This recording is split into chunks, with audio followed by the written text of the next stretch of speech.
Alrighty, we are live. Let's see here, get this out there and posted. We are live with the draft at the moment. We have aggressive frog versus aggressive goat, aka Monte without fear. Getting a draft live stream.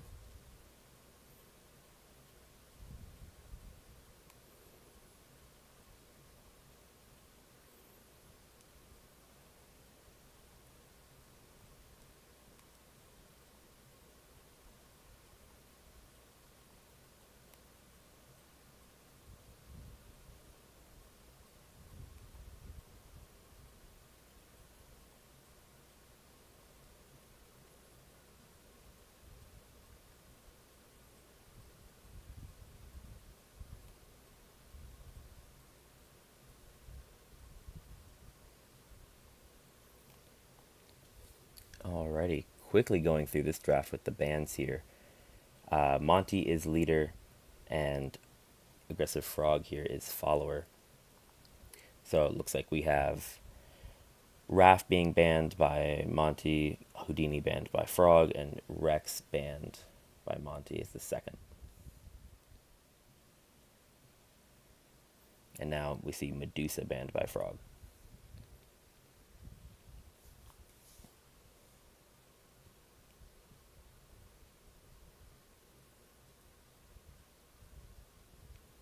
And Yananga. Okay, interesting stuff here. Moving very quickly here as I get ready. And Bigfoot is the last ban. Okay, so these are the fighters we have to work with. Monty with the first pick. I mean, immediately I see Luke, I see John, I see Moon Knight. People like Wyatt in these spots. Donnie is in a far shout. Annie is interesting. I've seen that before. Can't give away all my own draft secrets here, but definitely a lot of options here. And we do see Luke going first. Makes sense. Very solid. Of course, Luke has the issue of being a little bit more random with his draw being pretty dependent on drawing either the right defenses at the right time or the right attacks at the right time. Can kind of get bricked hand either way, but overall, very solid fighter.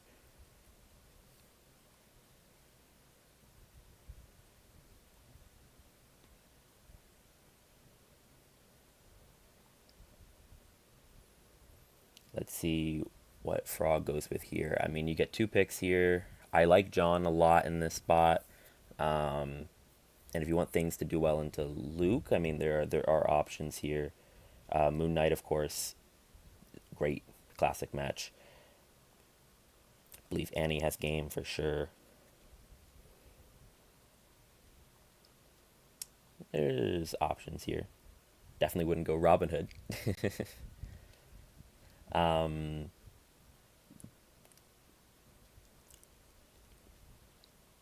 Other solid fighters in this, Geralt for sure is pretty solid in this roster here. Don't mind Alice at all, but I think those are a little bit early in this spot here.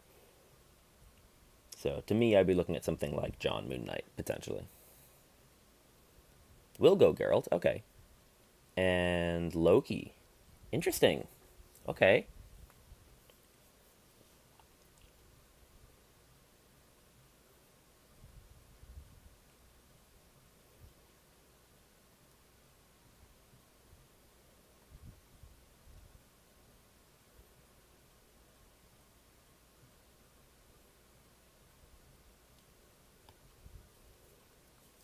So I mean, again, same fighters I've mentioned make some sense here. Dealing with Geralt and Loki, finding something that you can handle both of them with.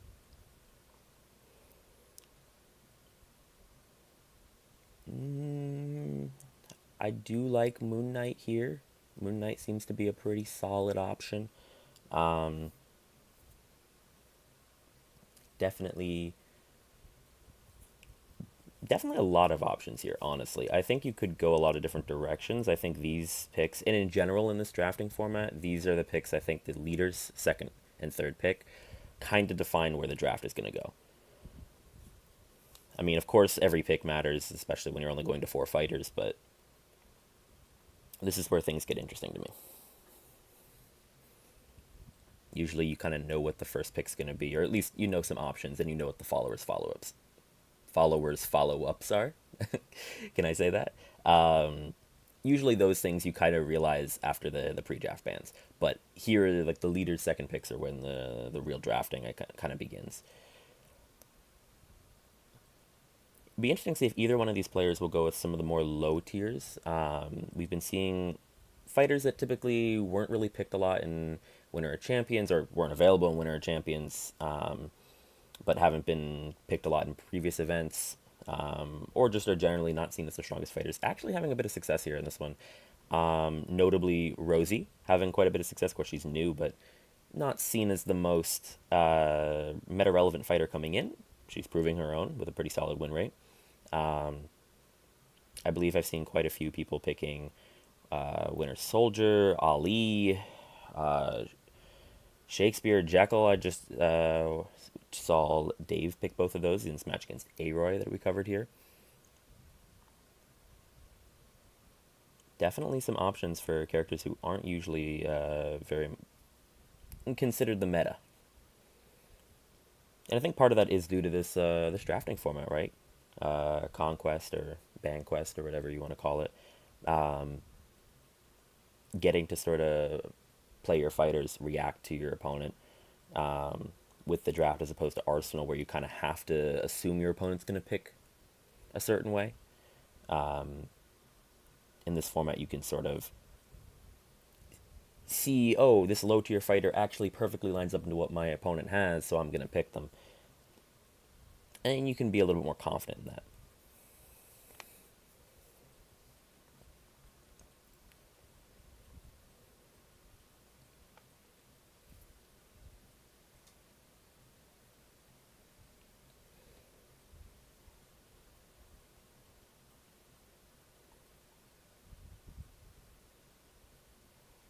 Let's see what Monte decides to go with. Thinking a little bit on these two picks. Like I said, I do think these are the most important picks of the draft.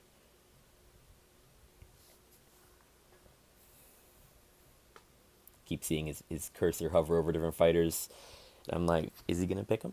Also worth noting Muldoon getting a lot of play. Donnie makes some sense there for sure. Donnie Geralt's an interesting one. I would think that's decent for Donnie, but to be honest, I haven't played it. Donnie to Loki, though, is good for Donnie as far as I understand.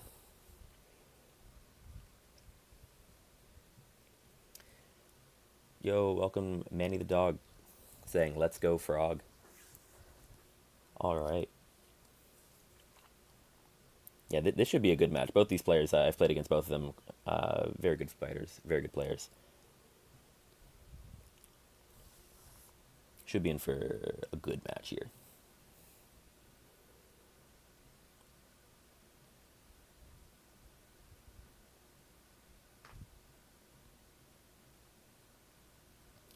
Let's see. So we got Luke Donnie and one more pick here coming from Monte up against Geralt Loki.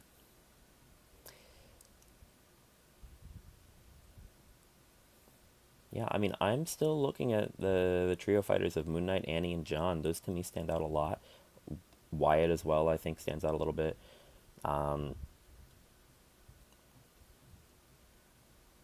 Drac could be an interesting pick for Monte because if you don't, I think Drac looks really good into Monte's stuff. So potential there.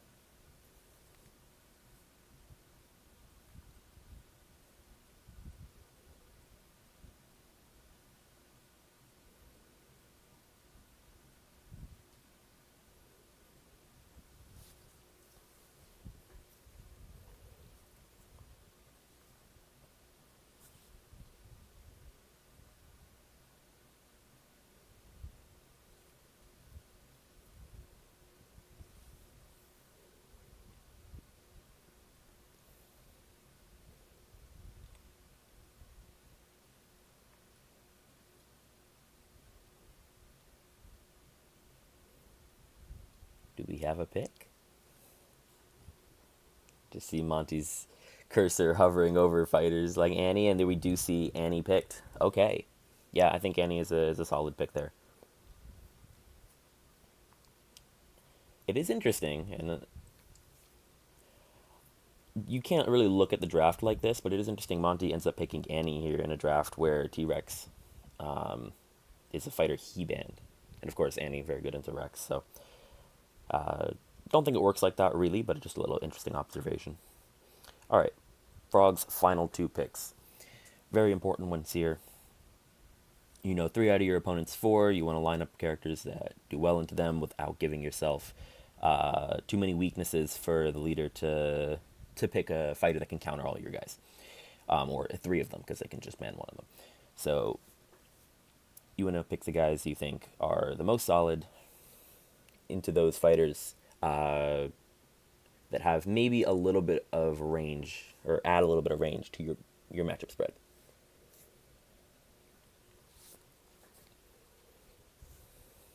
Of course, though, if you have two fighters that do well into your opponent's three, well, you're in a good spot.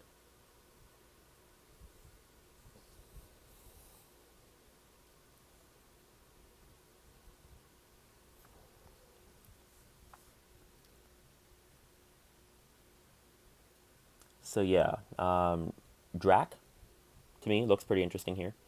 Um, I think that could be a fun one. What else? Yeah, Drac is the pick. Yeah, makes sense to me. Um, I think that one's the easy one. Now, what do you go with from here? A little bit of an interesting matchup spread you've got with Monty's fighters here.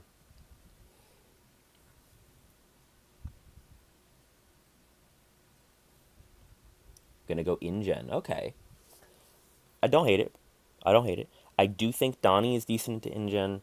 Um, the Luke match is very interesting. Um, and Annie. How does InGen Annie go? I'll admit, I don't know off the top of my head. I'd have to think about that a little bit longer.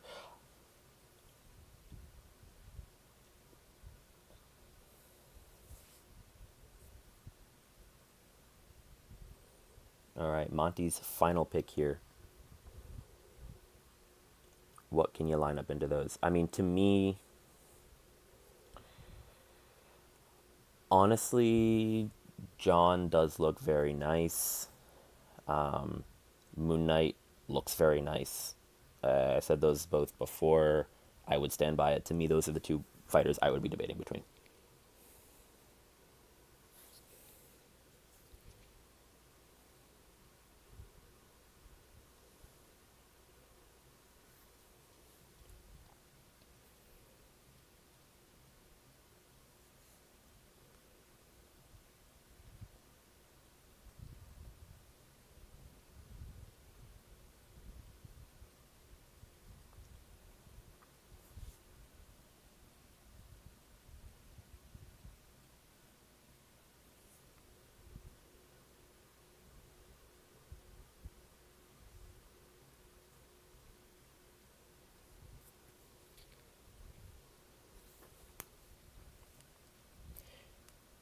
Let's see what we go with here. Yeah, I mean, to me, look, the reason I'm looking at like Moon Knight or John here, for Moon Knight matchup spread, I mean, I'm thinking I like the Loki match, I like the Drac match, I like the InGen match. I think those are all even for Moon Knight or better. The Geralt match as well, I think also is pretty solid form. So to me, Moon Knight just feels like a very solid pick. I mean, a lot of times the arguments against Moon Knight could be that you're not playing for a massive advantage. He doesn't have a whole lot of matchups that are totally dominant for him where he just wins easily. But I don't think he has anything here that's like a big issue for him or that he's really losing to. Similarly for John here, I think John versus InGen on John's map is pretty good for John. I think John Drac is interesting. Drac is interesting for sure. And I think Loki match is relatively even, maybe slightly favored for John, but I think relatively even. And I do think John beats Geralt. So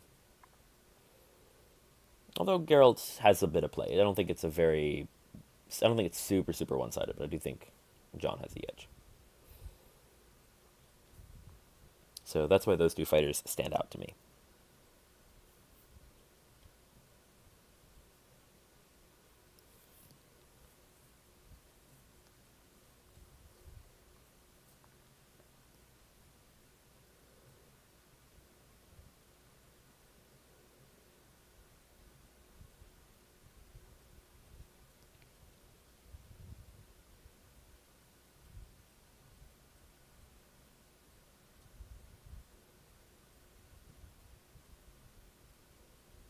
Not sure how, say, someone like George Washington would line up.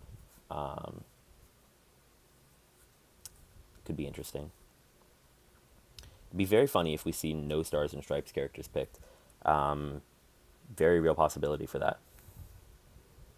I mean, I doubt we see Rosie picked here. Wyatt is interesting. I'll give interesting for sure.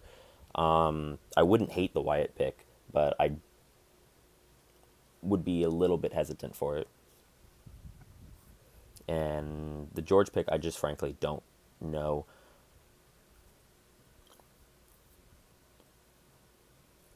Genie looks like Monte hovering over could be a very interesting pick. Of course, the Drac match for Genie. Um, I do believe Genie is has game into InGen. Loki should be solid as well, and the Geralt match. I'm gonna have to think of that one. Probably okay, but all right.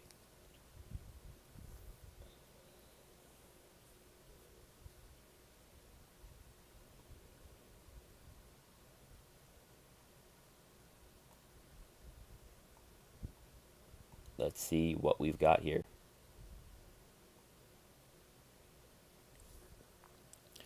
So, who to ban? Looking from Frog's perspective here, yeah, you don't. To be honest, okay, out of these four fighters for both sides, I do slightly like Monty's draft better, but I think it's kind of close. Okay, then we'll put it down here. That's lovely. I think you probably are okay leaving Donnie. I think you maybe get rid of Luke here. Get rid of Genie. Yeah, Genie makes sense.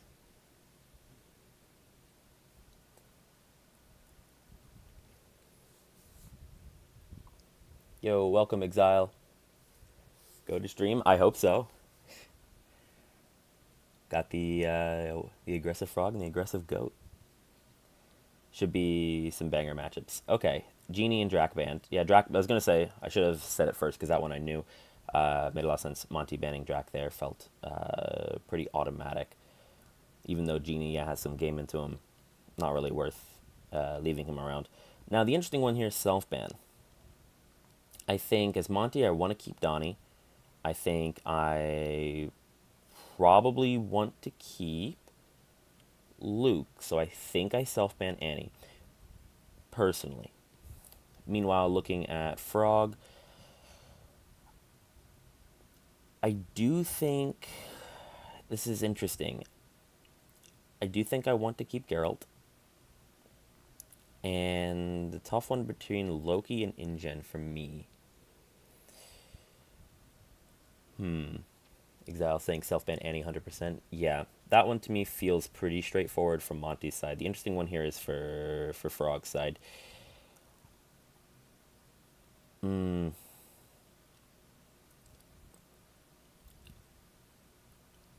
I might self-ban Loki here. Ban Muldoon since you can do Loki into all except Dawn. Well, fair enough. Um, Exile in your case, though, I think you are one of the better Loki players that are out there. So I think this could come down to which one you prefer playing. Sometimes it does come down to that in these drafts. If you have two characters, kind of evenish matchup spreads, which one are you more comfortable with? Which one have you practiced more, etc. Um,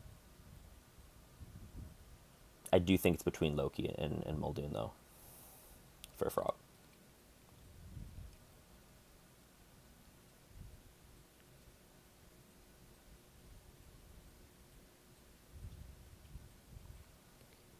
But Muldoon is great also if you know what to do versus Donnie. Yeah. Um, I think that match is interesting. I think Muldoon needs map, but I can see it. I think otherwise it's pretty solid for Donnie. I mean, one smoke bomb turn can be really, really bad.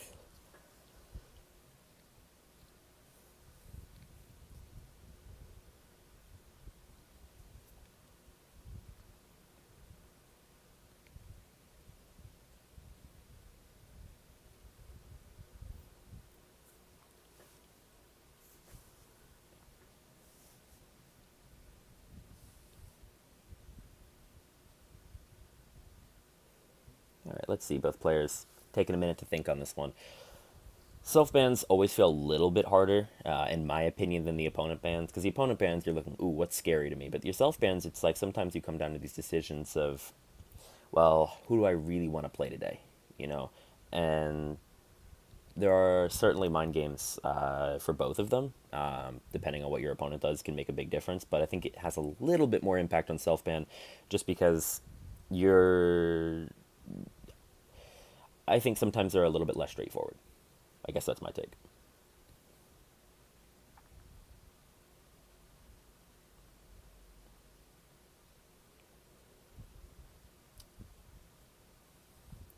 Yeah, I do think Monte will ban Annie. I'd be pretty surprised to see anything else. Um, Frog, I'm gonna predict that we see a Loki ban, but I wouldn't be surprised with a Muldoon ban. Oh, and it looks like Monte disconnected. That's not good.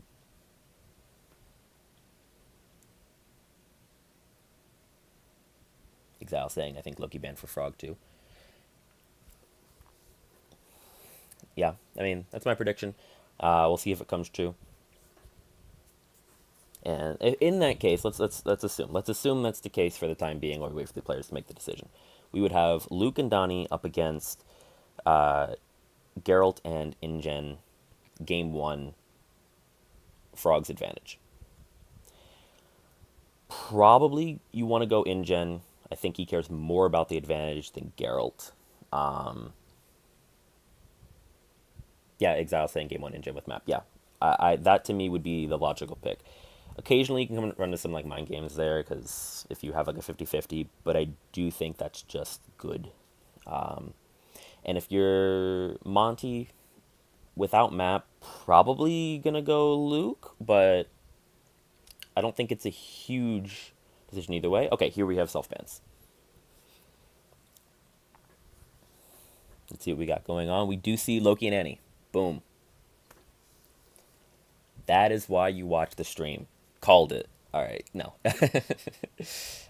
Okay, so we are going to see the Luke, Donnie up against Geralt and InGen.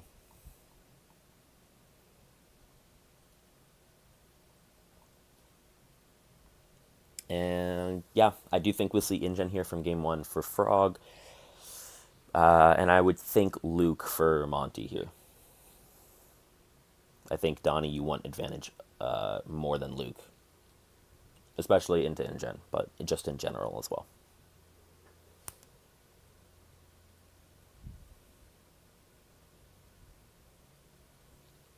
And I do think, of course, we will see map advantage for Frog. Oh, and they will actually put the fighters over here.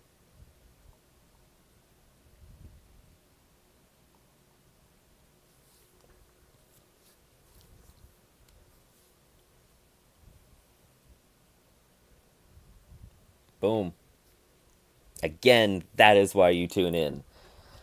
Called it again.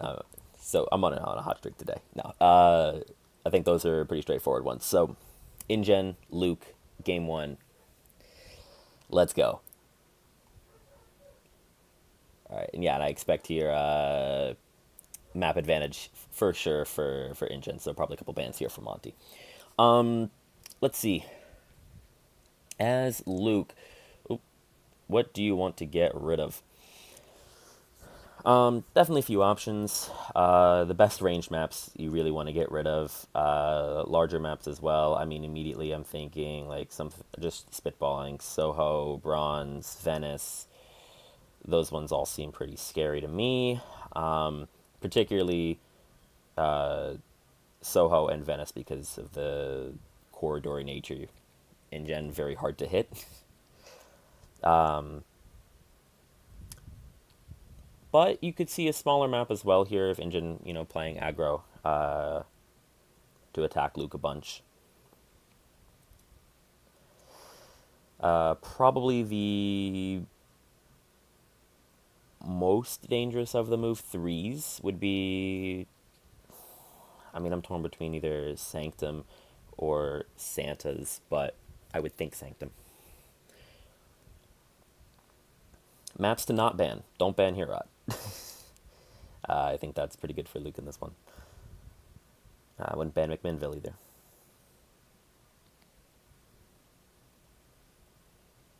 We do see Soho and Bronze. Okay, makes sense. And Injin, Venice makes a lot of sense, I think. To me, that would seem like the pick. Although you are a little bit in danger because, I mean, somewhat, just because Luke going first, Venice, in theory, you can sort of get an early soft pin. But not sure that is a huge issue. Ah, yes. Forgot to re-promote Monte after he rejoined.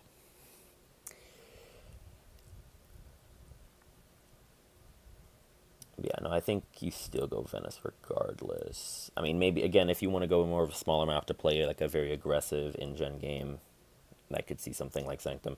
I don't think you do that here, but I could see it.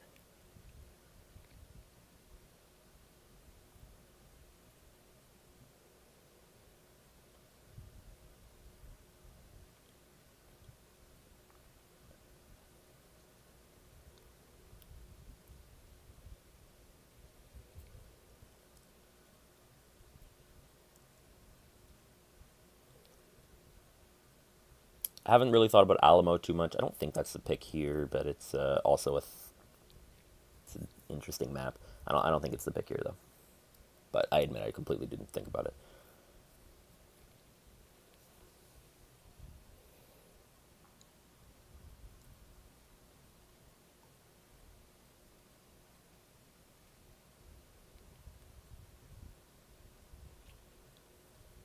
Let's see what Frog decides to go with.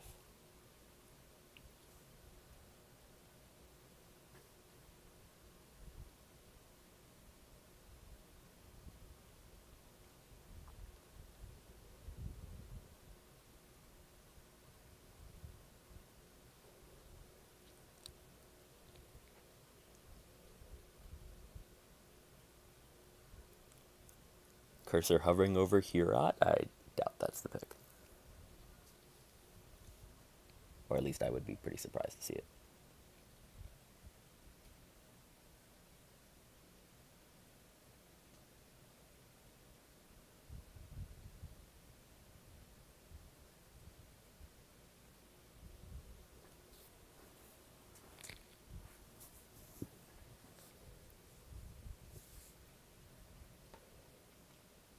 Alright, Exile saying, I'd go Loki here just to double tap Luke. Geralt is great, and with positional advantage, Loki is great. Also, Donnie is GOAT.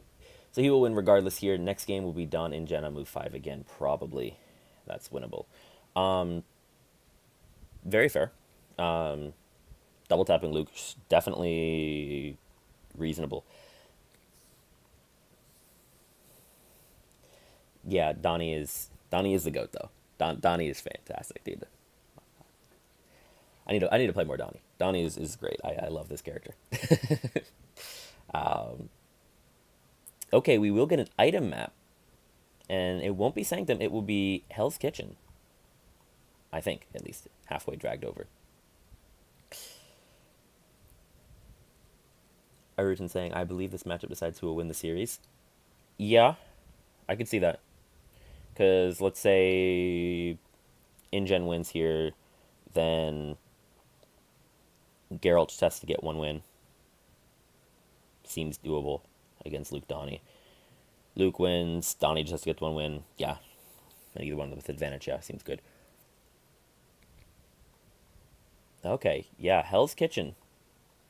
Exile saying Kitchen's very interesting. Agreed. Agreed, agreed, agreed. Interesting pick here.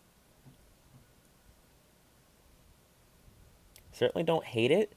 Not in love with it, but don't hate it. Alright, and let's see. Got the payphone. Choose one card in your discard pile and return it to your hand over by the second starting position. Pretty solid one here. Really solid one. +2. Got the map here towards the center. Your next attack is target one. Any space. Next to the +1 in the pocket. Both players keeping, by the way. Or, no, not keeping. Okay, they're just drawing the keep mulligan cards to their hand.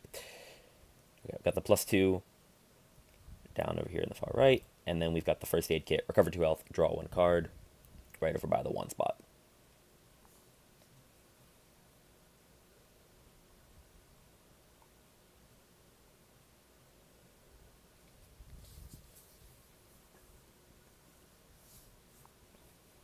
All right, and we do see a keep from Luke. Always a good sign. As a Luke player, you get to keep your hand. And a mulligan from InGen. Not the most telling. InGen has definitely some weird hands that you could get, but usually, I would say on the moderately consistent side. On account for the fact that you're really playing a more positional game, not necessarily a super. You don't need to have all your attacks at once. You don't need to have all your defenses at once. You're trying not to get attacked all that much as InGen, as Muldoon specifically, I should say. And you're just trying to hit with what you got. So I don't think that is super consequential there. But Luke, definitely, I think the keep mulligan is more important for here, and keeping there is a good sign for Monte. Potentially a bad sign for Frog here, but I don't think you're so scared yet. Yeah, and we see Misty put on the +2. Makes sense. Engine workers spread out as best as he can. And like every good game, we start with a maneuver. No trap. Which I think is fair. I don't think you really want to put one in the tan zone right now.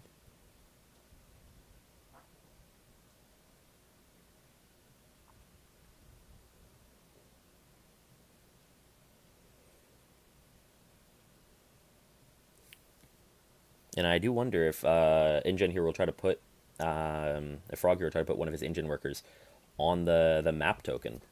He'll attack. Misty, it looks like. Who will defend with +2. So the thought here is putting the engine worker on the map token, and then next turn Muldoon attacking with the +2 after playing the scheme. Okay, we see an offensive regroup defended with a +2 pushback.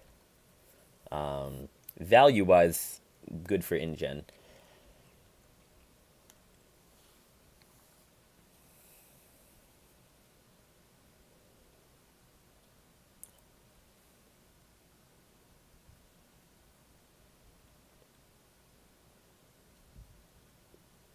Okay, and Monte deciding to bring the worker forward. And I'm probably going to get smacked.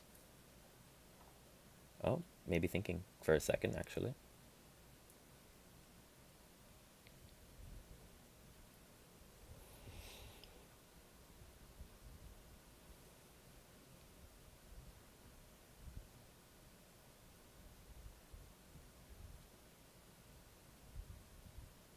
Okay, and we do see a Misty attack, first action. I mean, worker probably just takes it here. Yeah, and it's commanding. So, draw. But, I mean, it's always weird playing against InGen. You throw like a 5 value attack into a token sidekick that he has 9 of these guys if he really wants them. But it's fair enough. And yeah, stepping back onto the scheme scheme token here, payphone. Yep, and we see the trap. First trap come out to the board. I like the position there. Makes it so if you want to go attack the worker, or if you want to go stand on the map token, you got to go take the trap damage.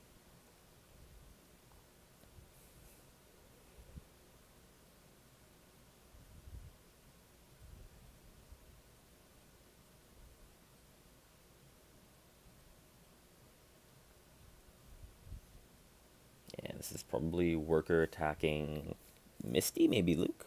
I don't know, I think Misty. It could be Luke, though. I don't know. Could be either one. Depends on what the game plan really is for InGen here. And it is attacking to Luke, and it is taken. 1 damage. And pushing Luke way over there with a rending shot.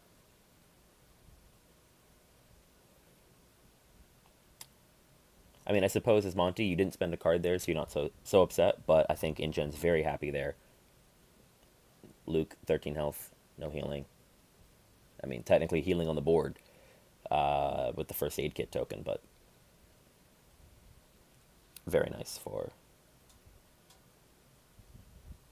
every point of damage you can get as Muldoon. And we do see another double maneuver here.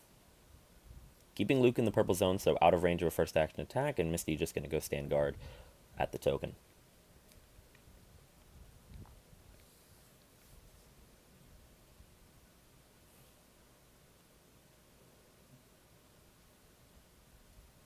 So, yep, definitely placing another trap. I like it there. Just building a little bit of a wall of traps. I think one more trap, if you can place it, keep Luke on that side of the board in this sort of purple-blue zone. Could be great. But just throw Misty into that trap, deal the 1 damage. 2 damage total with rending shot into Daughter of the Dragon for not a 6.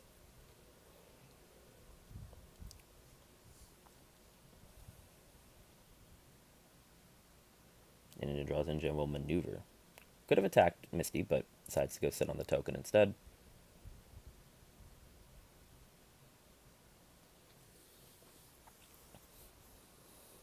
It is interesting here. I do think InGen wants to kill Misty. But you don't want to spend so much doing. The fact that Misty was defending with a Daughter of the Dragon from range, though, I might have considered attacking as InGen. Maybe not with the +2. But just to throw something out there. And we'll see Muldoon go and sit on the +1.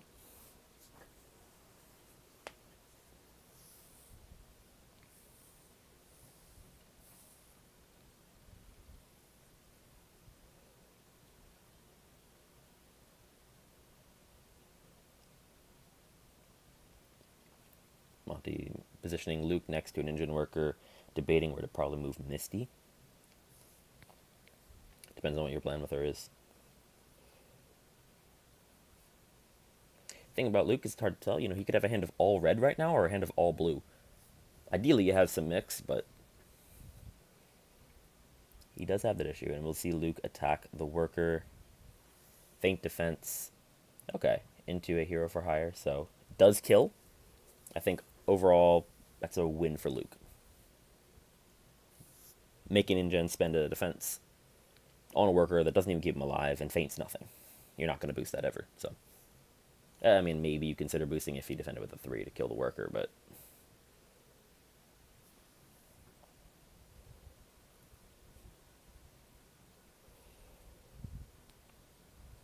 alright, we will see Muldoon attack with the +2 into Misty. So, potentially trying to force a trash talk out if you got it. And if you're throwing something like a print 4, still going to get 2 damage into it. Ooh, and Monte disconnected again.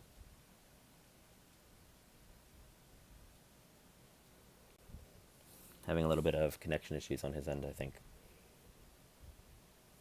But he's back.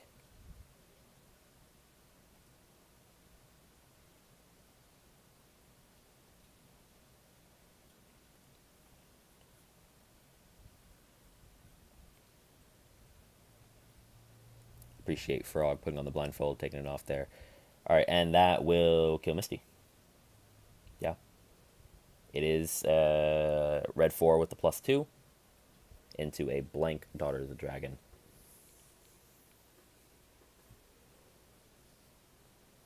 So now Luke, all alone in Hell's Kitchen, taking on a guy in a shotgun.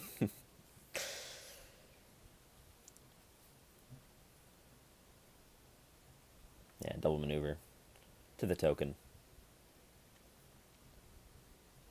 The payphone scheme token, that is. And yep, we will see another trap from Muldoon.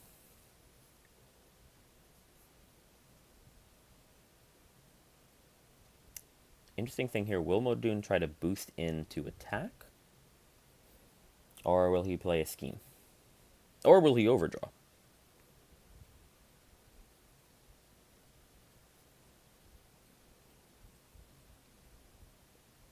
Definitely think I would like to play a scheme if I got it. But we'll see. Okay, we will boost in.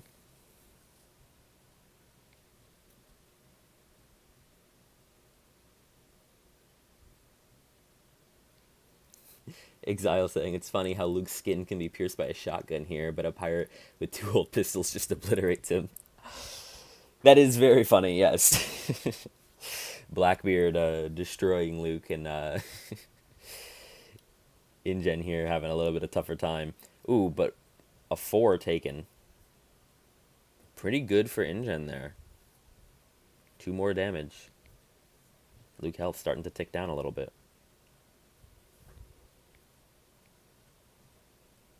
Alright, and Luke will play the scheme to return commanding impact to hand. Is he gonna teleport? Yep, we will see where's my money. Onto the trap. Interesting. Taking the 1 damage. InGen drawing a card.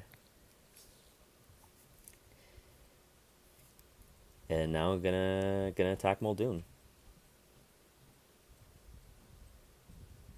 And Muldoon with the 4 block here. So 1 damage from the commanding impact. A draw for Luke. And Muldoon can run away. Although Luke standing on the scheme token. Trying to guarantee he gets another attack opportunity next turn.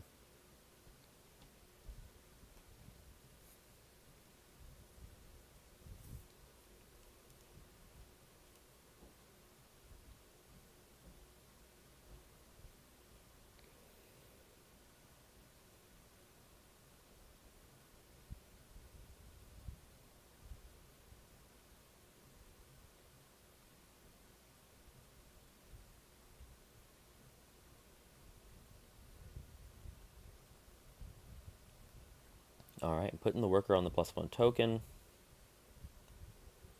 Pretty solid there.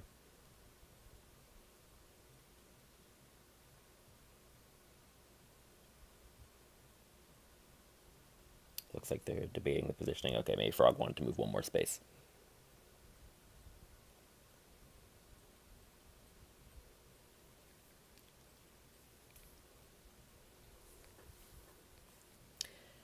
I mean, I imagine Luke, I say, would have to have a trash talk here. Definitely doesn't. Played many a Luke game where you just never see your trash talks. And Monte takes 3 damage. He might just not have defense. If I'm InGen, I'm attacking again, 100%. Takes again. Taking another 2 damage. Oh, no. Taking another 4 damage. Oh, no. Yeah, he does not have defense. You would defend there with anything. Wow. Yeah, something tells me he is completely bricking. By the way, we haven't seen a Luke defense all game. There's been no Luke defense played. No Luke defense boosted with. No Luke defense anything. He might not have any defense. Because I think you even play a regroup there. Arun saying no blues for Mr. Cage. Yeah. It seems like it. It really seems like he just has no defense. He did keep his opening hand, though.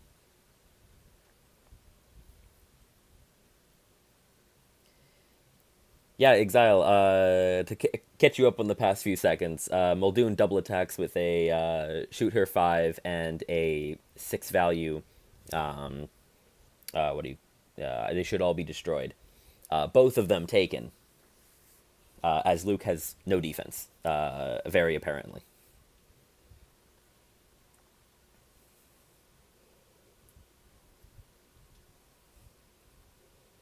and is now in pretty dire straits. I mean, InGen only has 3 cards, but I mean, even if you, let's say, you don't play the Scheme Token, you played Where's My Money, teleport next to InGen, smack with 2 6s taken, InGen's still alive. Exactly. Okay, I'm taking my words back about his skin. Seems shotgun can do it. Yeah, yeah. Just the skin alone, the shotgun is pretty brutal, and we will see if commanding impact taken by the worker. I thought for a second it was taken by Muldoon, but he did not play the scheme. And we'll see a maneuver here.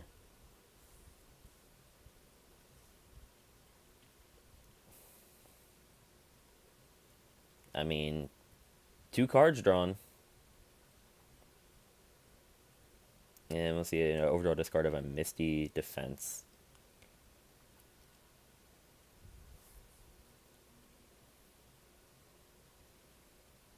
And where's my money? Just got moved. Oh no, he took back the, or he moved stuff around. Okay, no, we're good. We'll see a call for backup.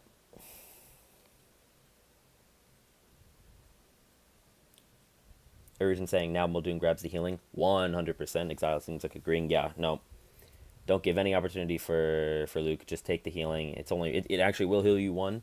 Health differential, always important. No, but preventing Luke from getting it with a teleport. Because right now, where's my money? Teleport onto the healing scheme um, to heal. And yeah, drawing 2 there.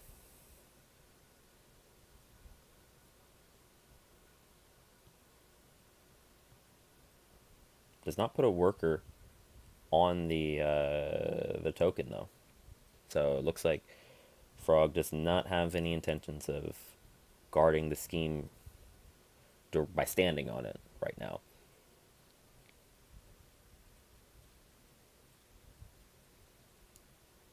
Oh yes, thank you. Good point, Arutan. Yeah, now by placing the engine workers, where's Ani will not put him next to uh, the red. He'll have to go next to the worker. Very good point. Thank you.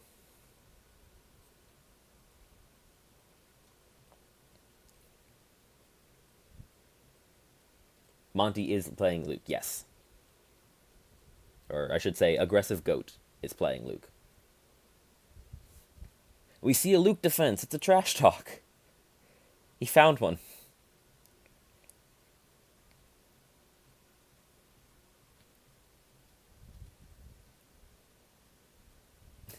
I heard him saying I was cheering for the wrong guy. I get the feeling.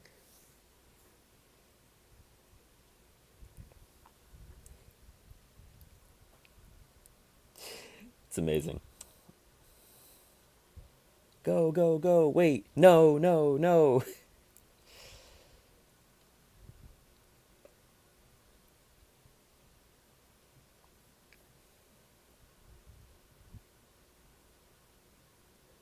Alright, we will see Scheme Token by Luke and attack Muldoon. Leap Away Defense, Sweet Christmas Defense. 2 damage. I said leap Away Defense, Sweet Christmas Attack.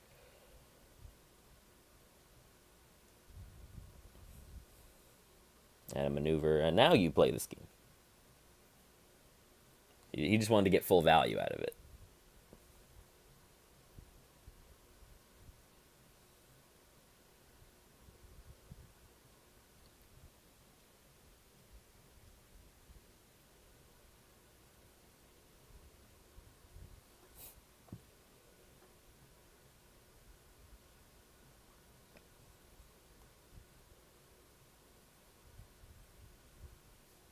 Alright, now as Luke, the game plan is a little bit tough. You can't really get to anybody without a scheme.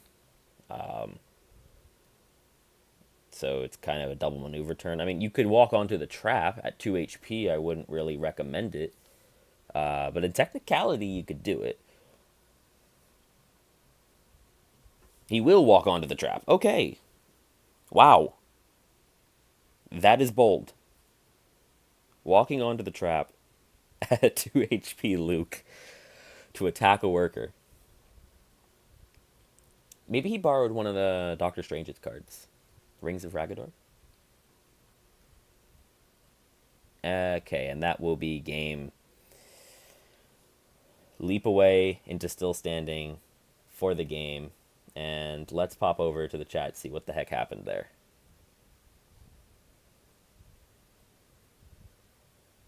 First two rounds. Yeah, you drew only 2 Thrastox and 1 regroup.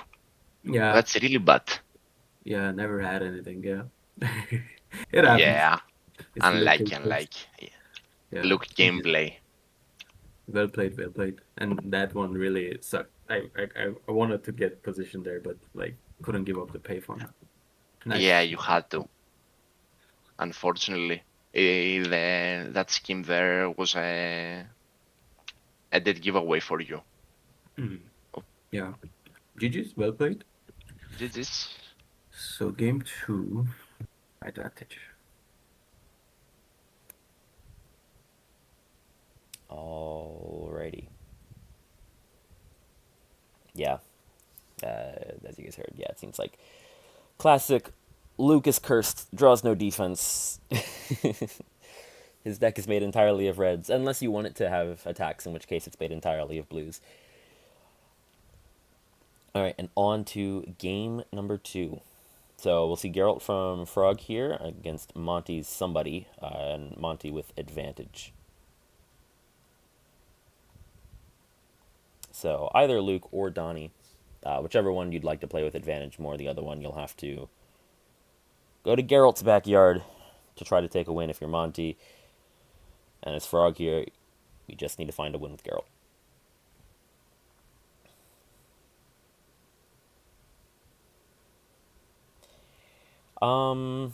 Who probably has the tougher time into Geralt? That's probably who you'd want to pick for this one.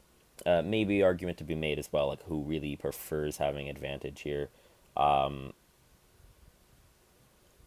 My thought would be play Luke again. That would be my thought, is to play Luke again. I think Donnie has a better time into Geralt, personally.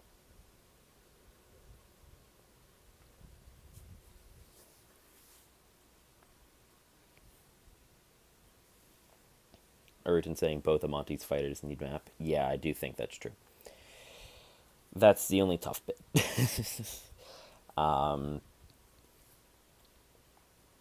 And he will go with Luke. Yeah, to me, that's what I would make the pick. I think Donnie would have a better time playing in Geralt's backyard, but we'll see. And of course, we will get sort of. Well, okay, I'm thinking we're getting sort of steel. I don't think he's picking sort of silver, considering Luke has 0 print 4s. Yeah. And yeah, I'm pretty sure he's picking Steel, Tawny Owl, and debating between the defenses at the moment.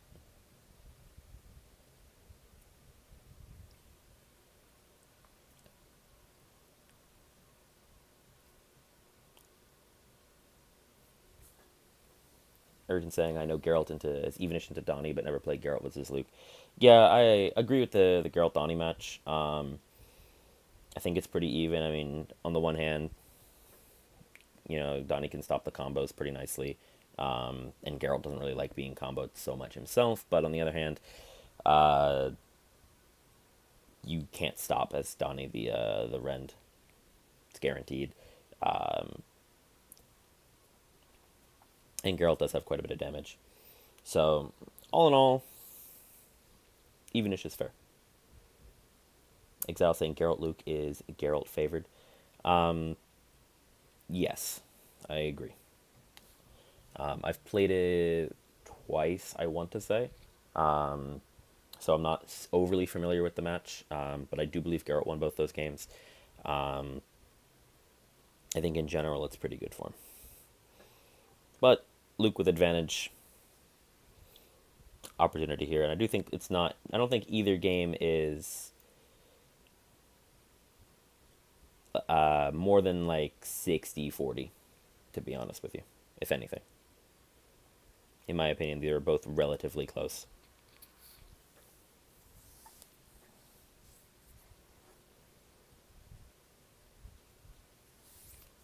But just my takes.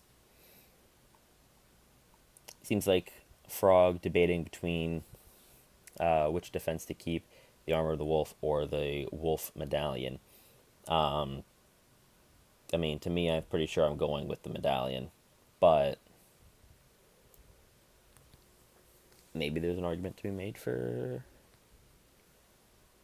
the end turn. I'm not sure. I think I'd much rather have the Medallion, personally.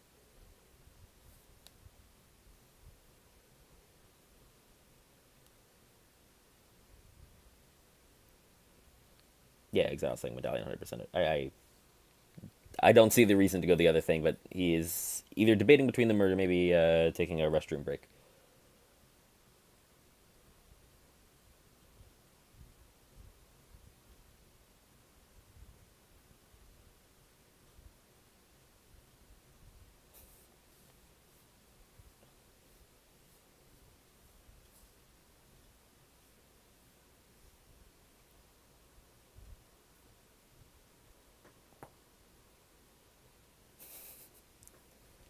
Chat going a bit crazy.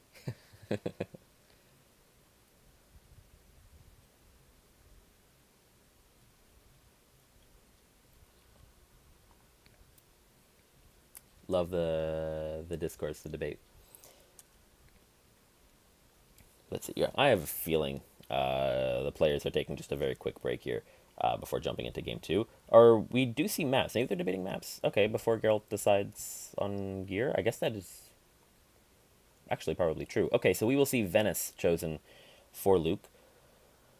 Um, Interesting. Unless this is unless this was a position. Did not catch who actually chose the map here. I guess we'll find out by basically who goes first.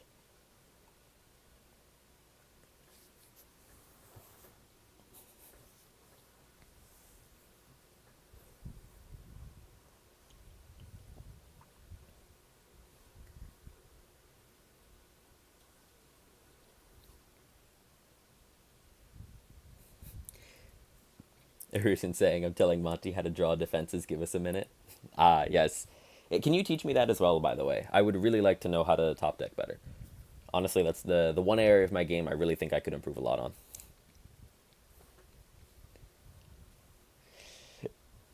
Alright. Yeah. And we will see the standard Geralt kit. Sword of Steel, Wolf Medallion, Tawny Owl. For those not in the know, that is pretty much always what Geralt ends up choosing.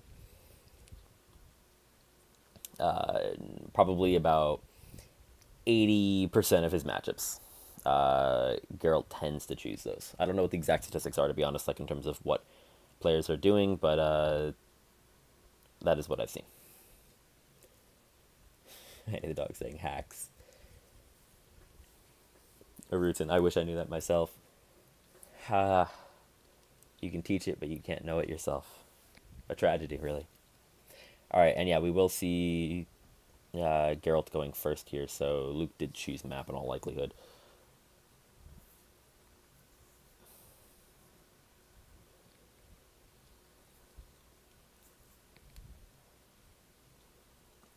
Alright, and both players mulliganing. Alright, so perhaps Monty's luck with Luke is not improving, but maybe this next draw will work. You just got to speak to the cards really nicely, and they'll listen.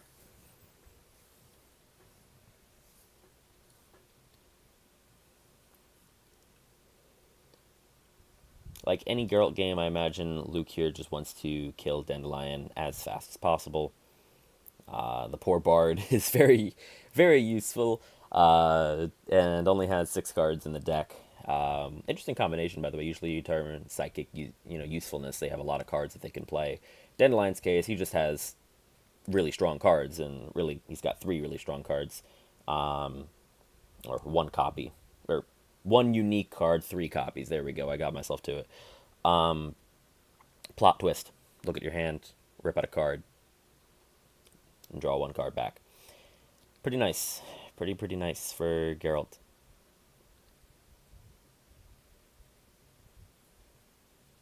Killing Dandy can be a trap. He has 2 free still standings. Very fair point.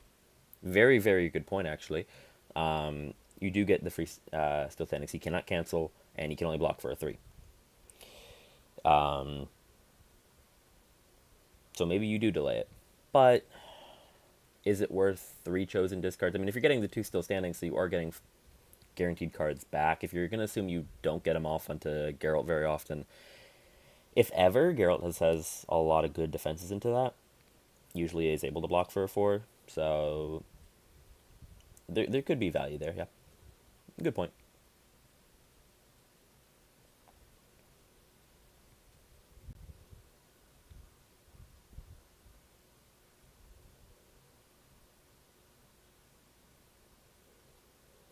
And we'll see just a casual double maneuver for Geralt and then for Luke.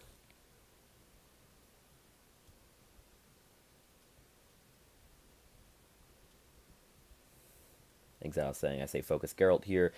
As always, force him to use those versatiles as defenses and win value. Yeah, that is one of the keys into Geralt. Attacking him a lot to get him to play his big, nice, versatile cards like the 5 on defense. Yeah, sometimes if you ever get him to play a Rend on defense, amazing. Making him play his 4s on defense. Usually wants to play him on defense anyways, the defensive disciplined duelist. But if you're not attacking him, he can throw it offensively, and it's pretty scary.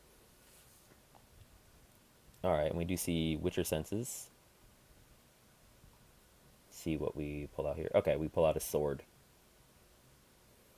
So Witcher Sensing a sword, going up to 7 cards.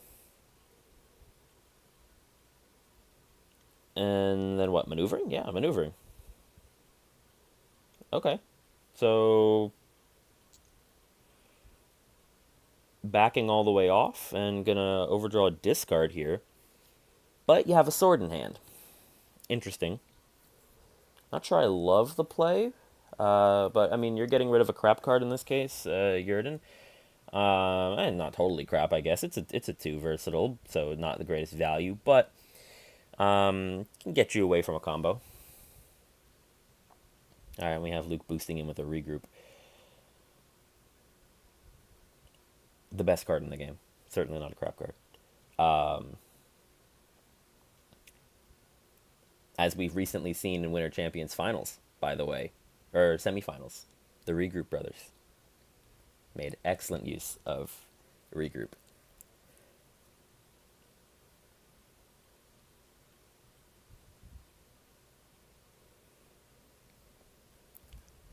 Urgent saying Christmas time? Yeah, maybe. Could just be a bait attack though. Boost with a regroup, attack with another regroup.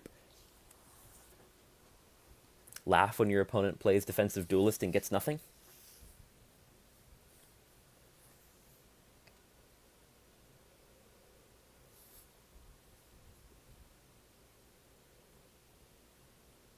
All right, here we go.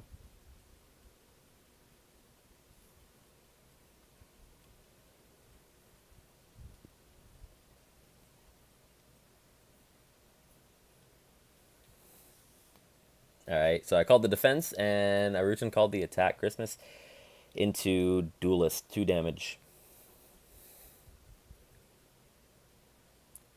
Neither character with healing, so this is a bloodbath. And an immediate attack from Geralt. Could be the sword, could be something else. Likely the sword. But it definitely can bait attack here.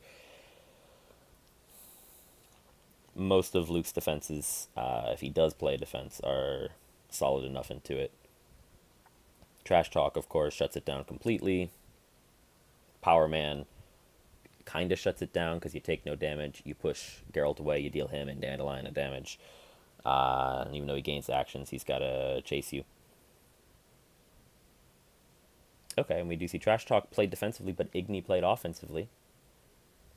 Exile saying play Power Man. Yeah, that made sense to me, to save the Trash Talk. But, yeah, I mean, it works. You don't take 2 damage that you otherwise couldn't heal from.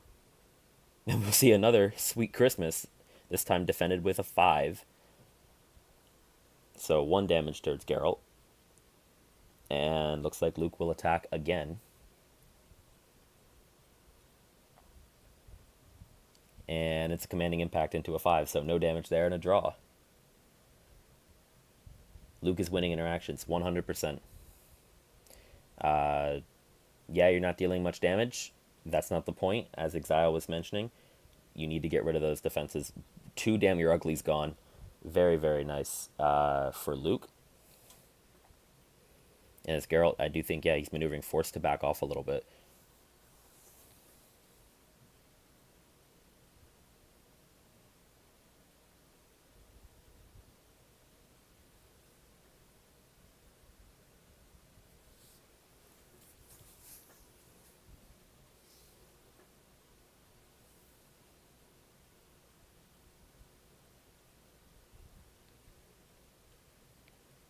Urgent saying you had 2 5s and attacked with an Igni.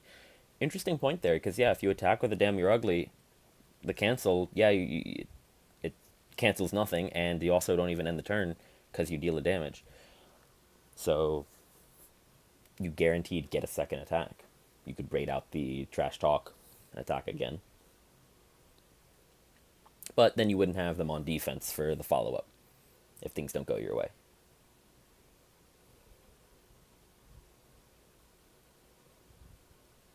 And we see Luke sending Misty maybe back?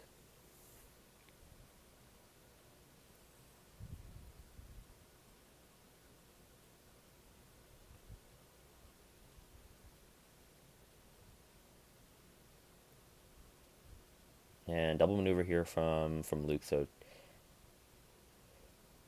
tactical retreat, taking the foot off the gas. Hard to say. I would have liked to see more aggression, but I get backing up, especially if you like. I have no defense in my hand, and Geralt has a sword and a scary.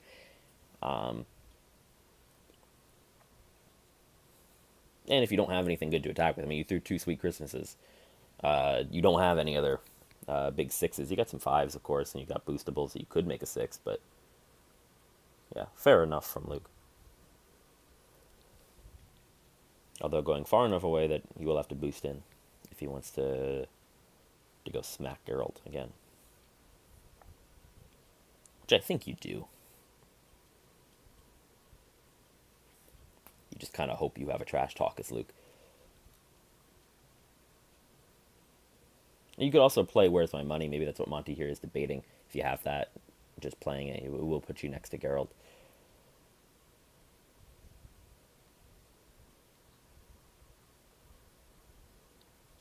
And there is Where's My Money? A coin for your Witcher, maybe? And Luke attacks. Could be commanding impact, would make a lot of sense here. Could be a bait regroup. I do think Luke wants to draw. Down on cards here. I mean, as Geralt, I wouldn't mind a cancel here. You know it's not going to hit with a 6. Yeah, very nice.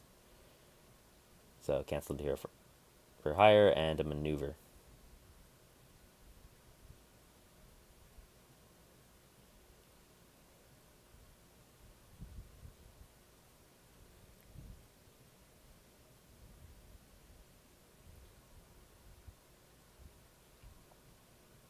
Let's see, thinking about where to put Misty. Both guys kind of keeping their little sidekicks out of the way of the combat. This is a scrap between Luke and Geralt. No one else is involved in this yet.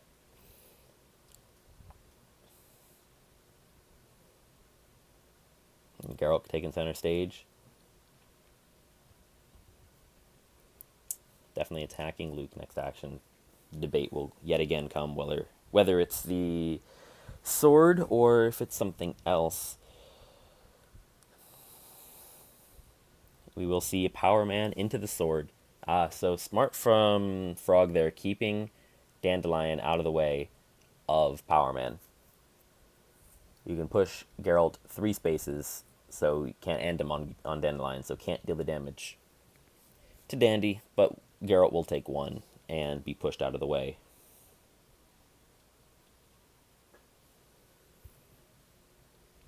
And pushed a full 3 spaces away as well, so would have to maneuver boost if he wants to take advantage of the 2 actions he just gained.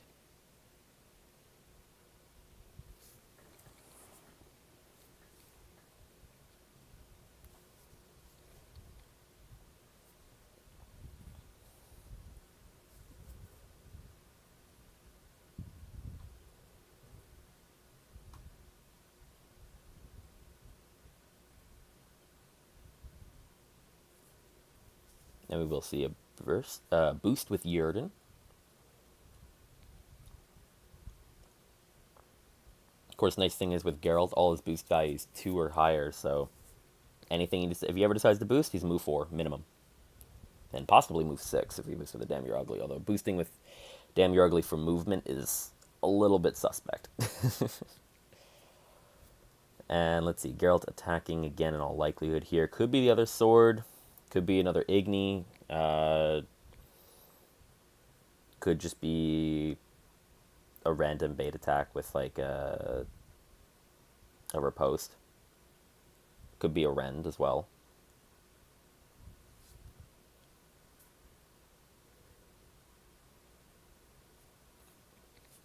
Some decent options here.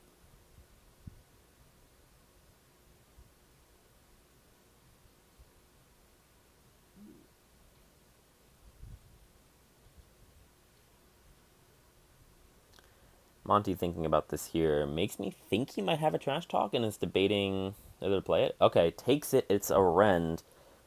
That is good for Geralt.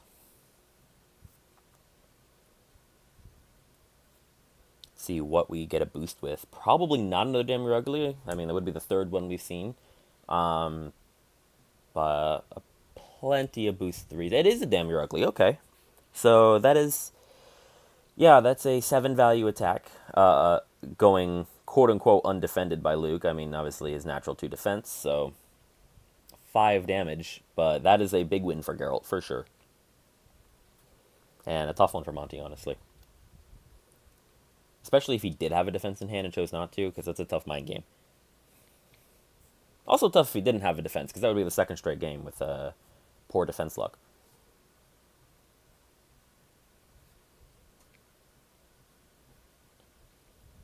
And maneuvering first action.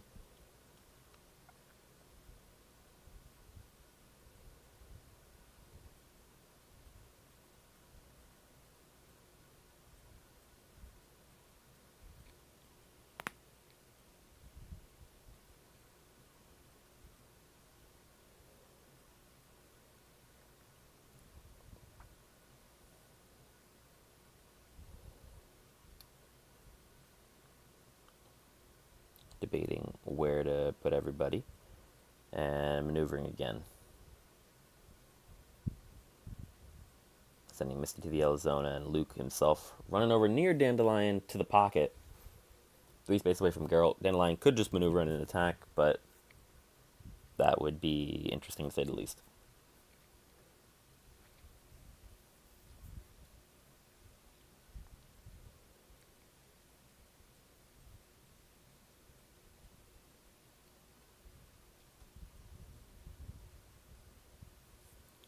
Yep, we will get a maneuver here from Geralt.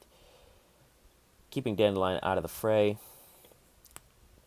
And just kind of keeping Geralt and him next to each other. Looks like probably a double maneuver turn here, or maybe a maneuver Witcher Senses, possibly. Only seen the one played so far. Bringing the sword to hand. And we will see another Witcher Senses here. Could be getting a sword. Probably getting a sword, to be honest. Wouldn't hate bringing a Tawny Owl either.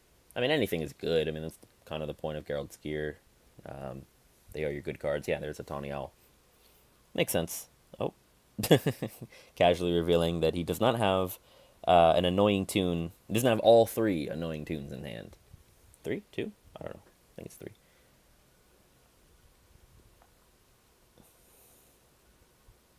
Not the most consequential reveal at the bottom of the deck there.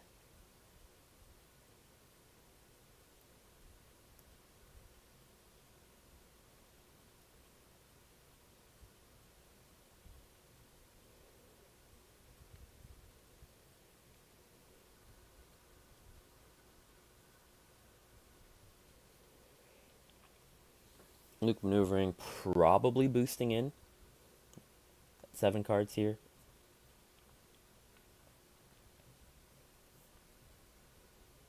I mean, you gotta hope it's Luke that you just have a defense. That's really what you gotta hope for. That you drew a defense so you can actually go play the game, going in and attacking. Could be a time for a still standing into Dandelion. Um,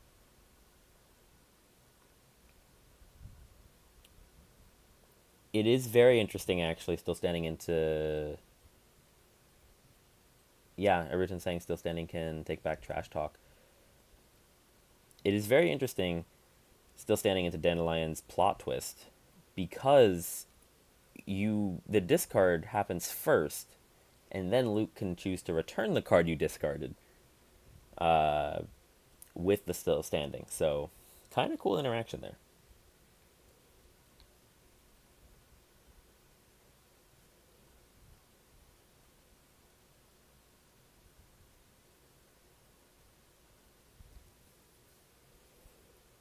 Yeah, boosting with the hero. No, get paid. Boosting with get paid there.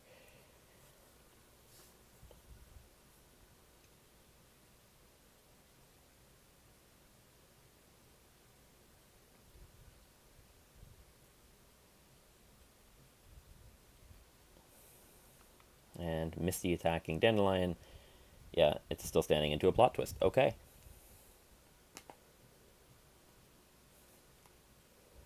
And let's see. Okay, Luke has a grand total of 1 Power Man as the defense for him. Got my back for Misty and Daughter of the Dragon, along with a commanding impact and a hero for hire.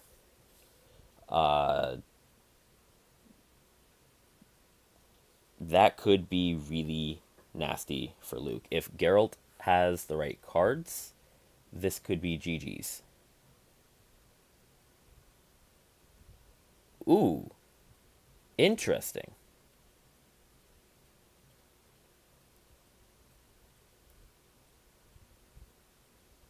Frog choosing not to get rid of Power Man, but instead getting rid of Daughter of the Dragon. So I'm going to guess Geralt does not have the right cards. Monte returning Sweet Christmas and Trash Talk to the deck. Rutin. Oh no. Okay, never mind. Yeah, definitely. I imagine Monte here having a little bit of a sigh of relief. Oh, and choosing to take Commanding Impact back instead of Sweet Christmas. I like that. Keep up the draw. Get to your cards. Makes sense.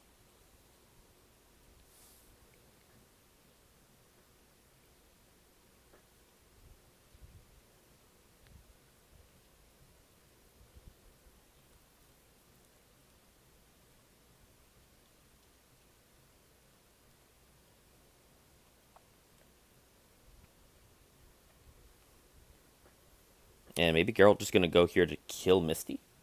Maybe that's the idea. I mean, Misty has a swap though,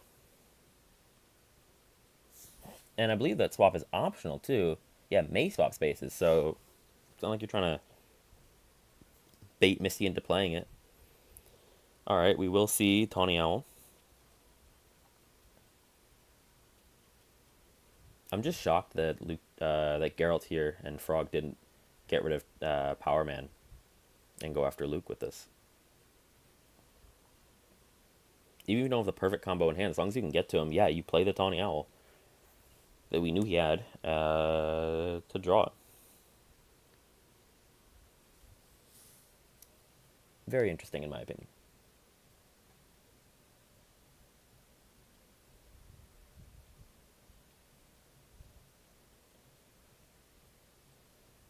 Exile saying because you're not gaining 2 actions with sword anymore. Uh, And Origin saying, I don't think Geralt can win this game anymore. Yeah, I do think Geralt is in a much worse position now, down 6 cards on deck, and needing to find damage.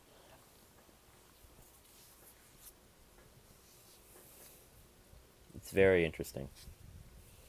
I believe, by the way, Geralt could gain 2 actions if it's into Power Man, but of course if he gets rid of it, then he wouldn't be able to.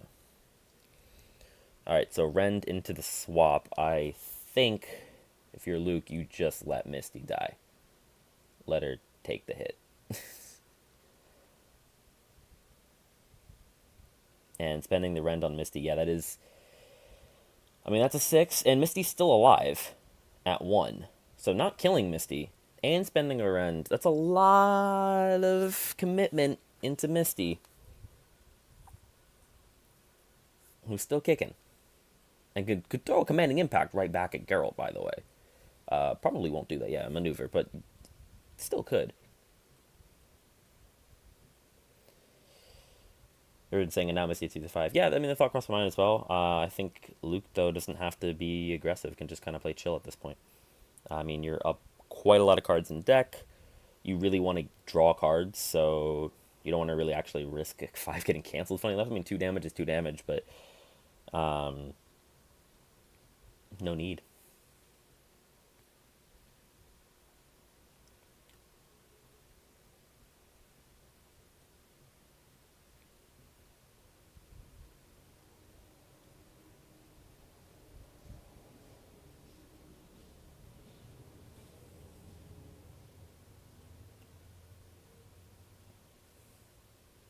All right, and Monte just positioning into the pocket. Geralt doesn't have to boost to go in, and probably will go in here. I mean, but uphill battle now for Geralt, I think, for sure. You gotta find damage. You have 1 Rend left, 1 sword that's probably only gonna gain you 1 action if it goes off. An Igni, which is 2 damage, ideally. I mean, if you start throwing Disciplined Duelist offensively, perhaps, but then you're going to start getting killed very quickly.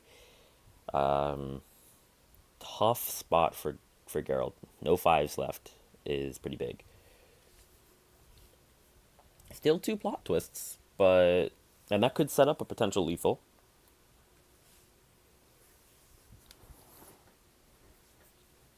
But it will be tough.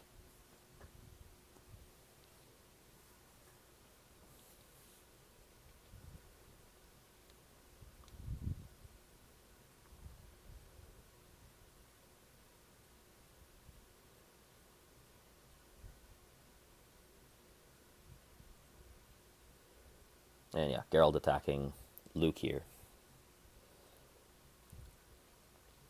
I mean, Trash Talk shuts down everything, if you have it.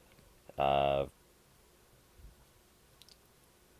still got all 3 copies left, with the Still Standing shuffling one back in, so...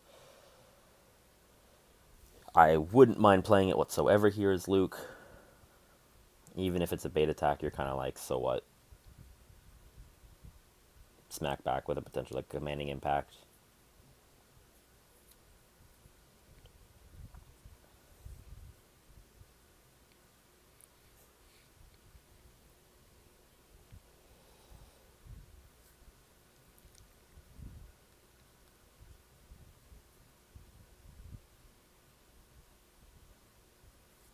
Could even play Power Man here. You might take a little bit of damage, but deal 1 back to Geralt, push him away.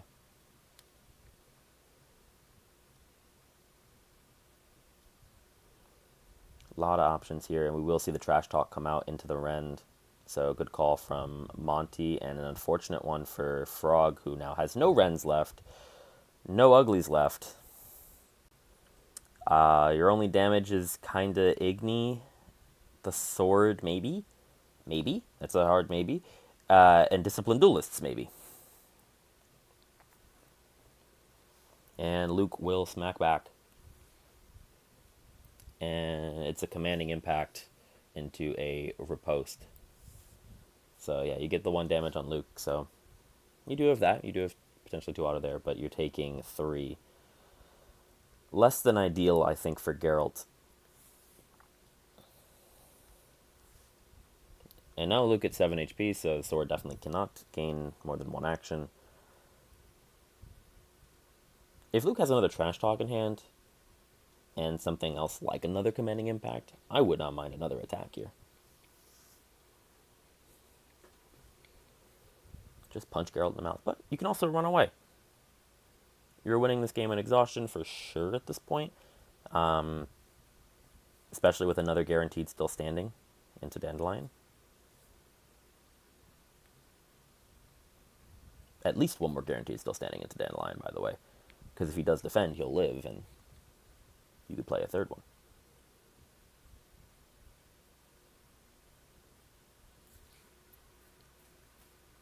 Provided, of course, that plot twist doesn't go off before you play the still standing, either by like a Dandelion attack, or if you attack with something that isn't it, and then Geralt rips it out. Okay, and we will see another attack here. I imagine Luke attacking Geralt. And we see the cancel into a regroup. So everything going right for Monte this game. Alright, we see Witcher Senses. Probably the scheme, honestly. I'm going for the sword. Okay, fair enough.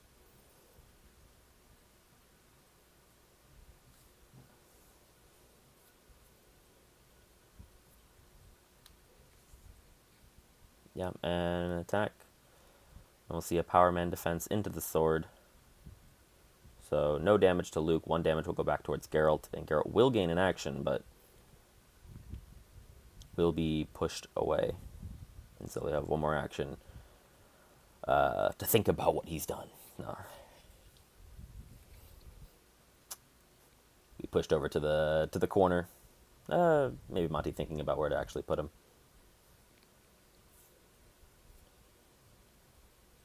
Probably doesn't want to put him too far away. Yeah, I mean, it's not like Geralt has any way to actually get to him and attack. He has to maneuver here.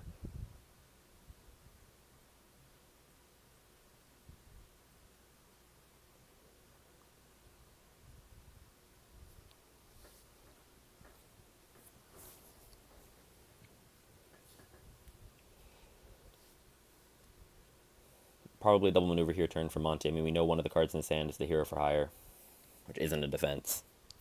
So the only way Luke really loses this game is if he takes a bunch of attacks, but even then it's tough for Geralt to work through that health.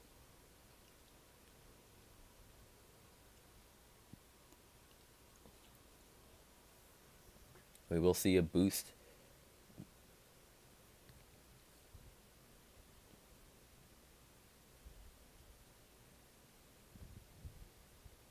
Yeah, Exile saying what attacks Geralt is out of damage.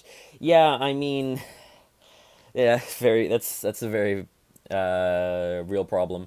Mainly if Luke never defends and gets hit with, like, say, I don't know, offensive discipline duelists a bunch, maybe has enough to kill. I haven't masked it, but yeah, and there's one of the discipline duelists there. I don't know what Geralt has left to actually deal damage at this point. With that being played, I mean, he's got 1 more discipline duelist in Igni. I guess a riposte, technically. And I guess he can Witcher Senses the swords.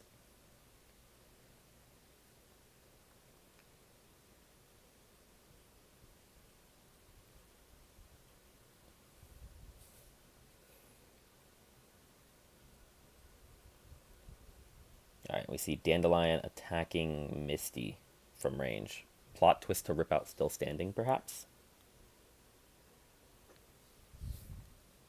Exile saying Rens are gone, Uglies are gone, swords also. You have 2 from Igni, 1 from Riposte, 2 from Duelist. Yeah, you mean you get the swords back with Witcher Sentences, technically, for 1 more play each. But yeah, Geralt is very quickly, or has very quickly run out of damage. Yeah, and 1 from Duelist now.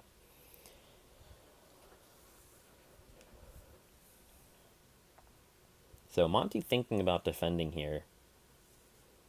I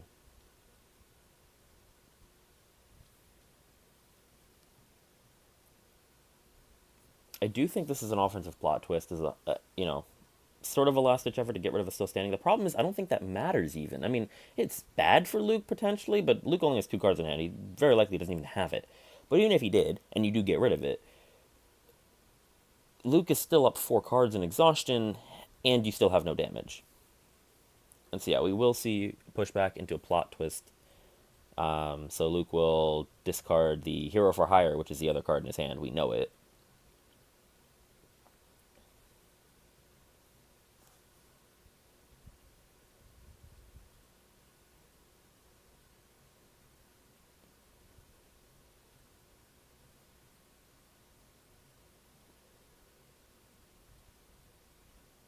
Oh, maybe we didn't know it. He boosted with it, right? He boosted with it. Commanding Impact looks like the other card.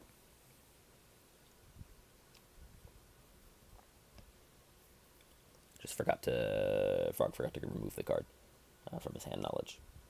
Okay, and we see a maneuver from Luke. I mean, this is probably a double maneuver turn here, especially without a Commanding Impact to play.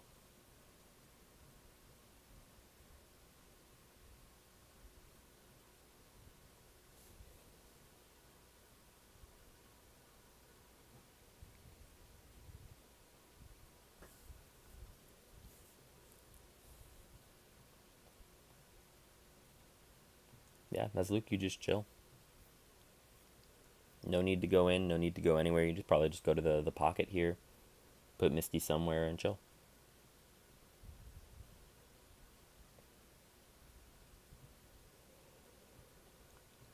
Don't even have to go to the pocket if you don't want Dandelion attacking, but it doesn't really matter.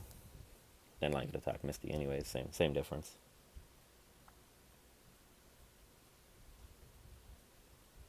Misty, by the way, still at 1 HP and still alive, very importantly. After taking a Ren to the face, I mean, defended with a 1, but took a 6 value Ren to a 1 value defense.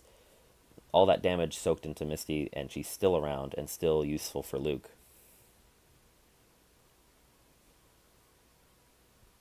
1 damage, huge difference.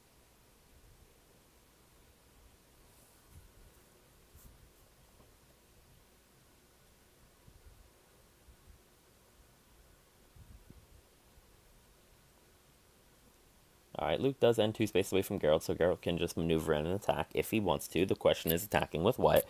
I mean, you can throw an Igni.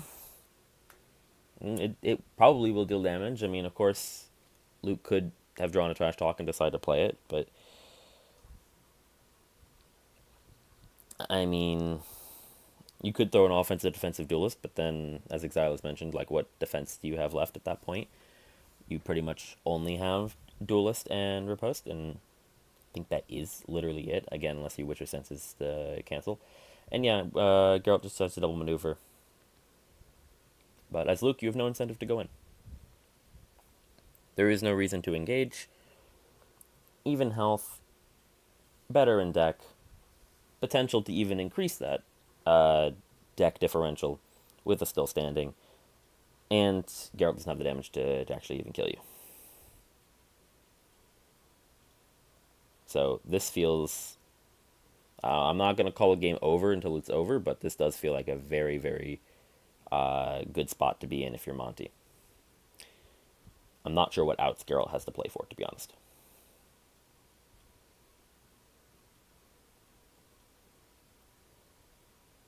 I frankly don't know where he's going to damage. I mean, I guess you could get... If Luke takes everything and you attack with both swords, Igni, and the duelist, that is enough damage to kill, technically.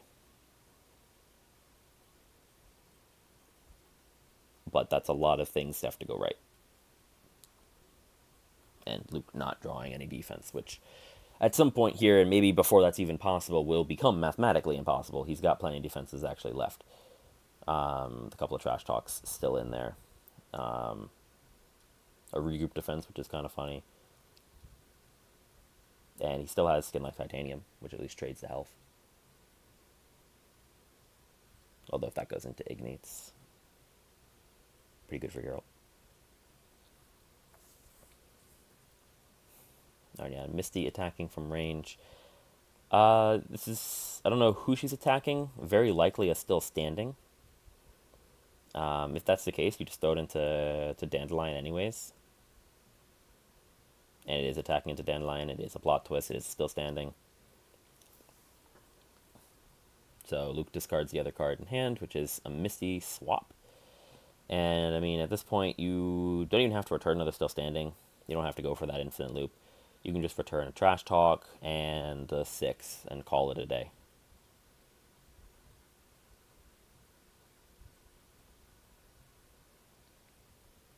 Or just take 2 6s, Exile, saying, yeah, totally fine. I like taking a Trash Talk just so you have a even greater odds of drawing a defense, which guarantees everything wins. But, like, I think almost anything here is fine for Luke. 2 6s do the job the same way because you just kill Geralt. Exile saying you don't need defense here. Yeah, I hear you. I think it's all winning.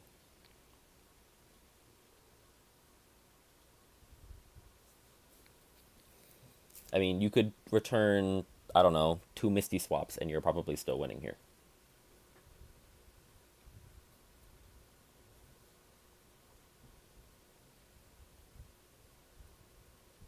But I think cleanest victory is... I would probably still return a Trash Talk and a 6, but you don't even need it. You can return 2 6s. Same thing.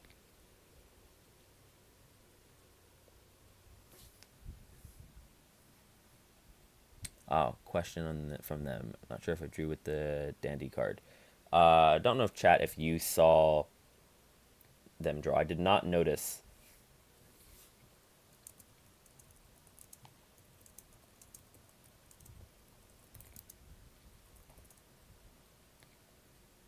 Exile saying nothing.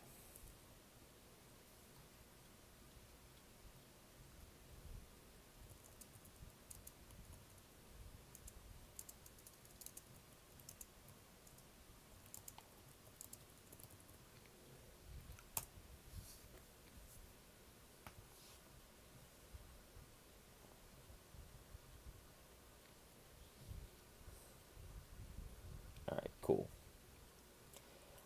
Hopefully clearing that all up. And yeah, Frog will draw. Yeah, I don't believe he drew from the Dandelion card.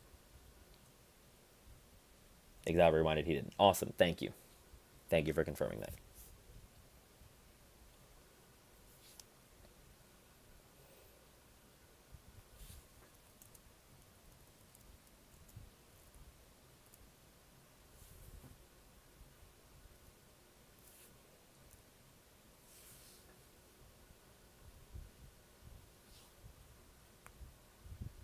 Luke returning a Power Man? It's the same diff. Return a Power Man and Trash Talk. Have all the defenses for the no attacks that Geralt has.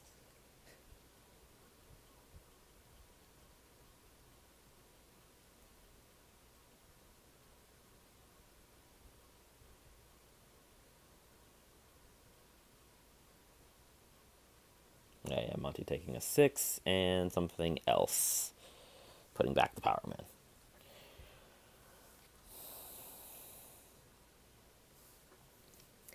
Let's see. I could go for the still standing loop. Okay, we'll go with a 6 and a still standing. Just in case you really want to play another still standing and have an even bigger deck difference than you do already.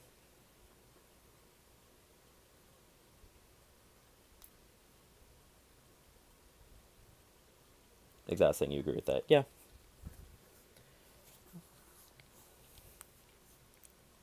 Keeps your options open. I like it. I think in this case, though, it's like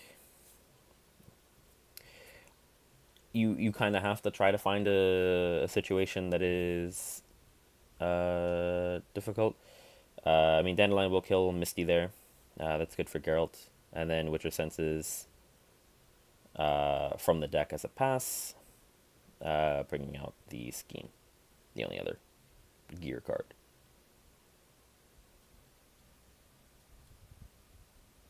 Yeah, card counter an issue, but it's fine. And yeah, I mean, you're double maneuvering here as Luke regardless.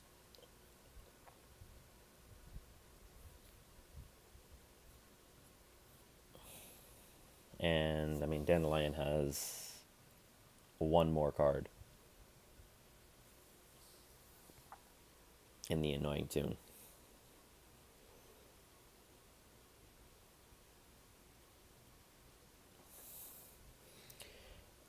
Is that playing Tonio? No, boosting with it. Okay. Playing it would make no sense. So Garrett will boost in, hope that Luke has no defense.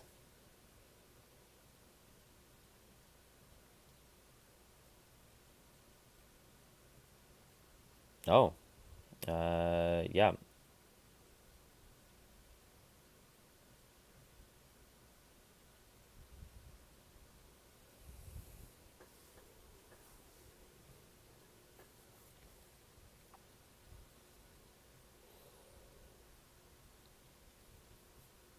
And attack, and it's a trash talk, so no Igni damage.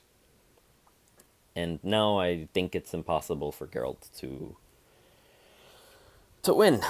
Um,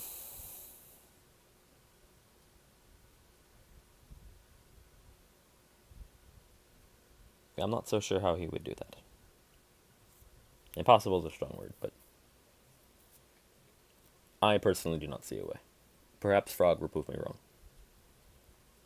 But I think we are headed for a game 3, which, by the way, game 3 here will be Monte's Donnie, which we haven't seen yet, versus Frog's Geralt, if we get to it.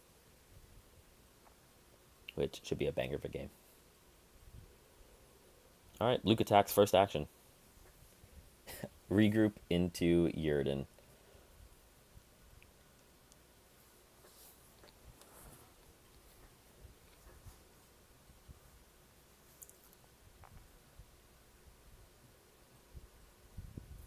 And just a maneuver here for Luke.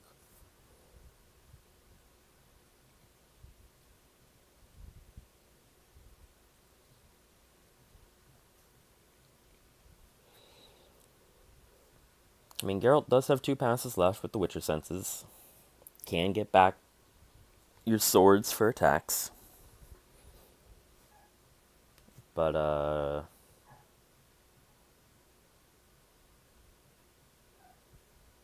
difficult. And yep, we'll play the Witcher senses for the sword.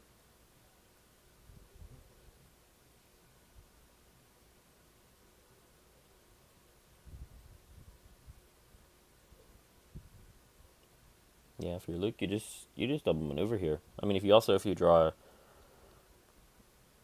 trash talk, you could play it, but you just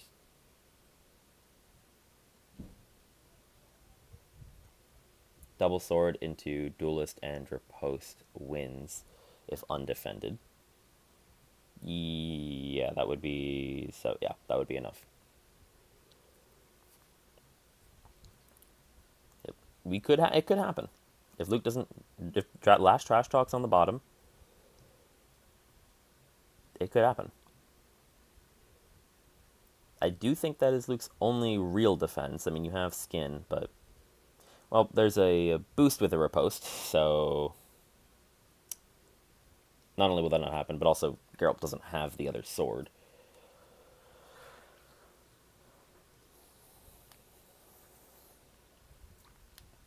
And we'll attack, and we will see a skin, so 2 damage both ways.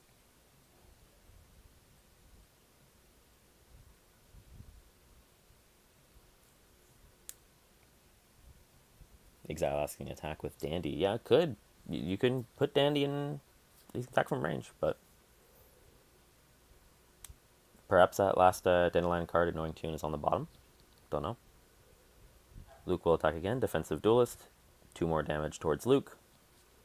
Does look scary. Luke at 3 HP.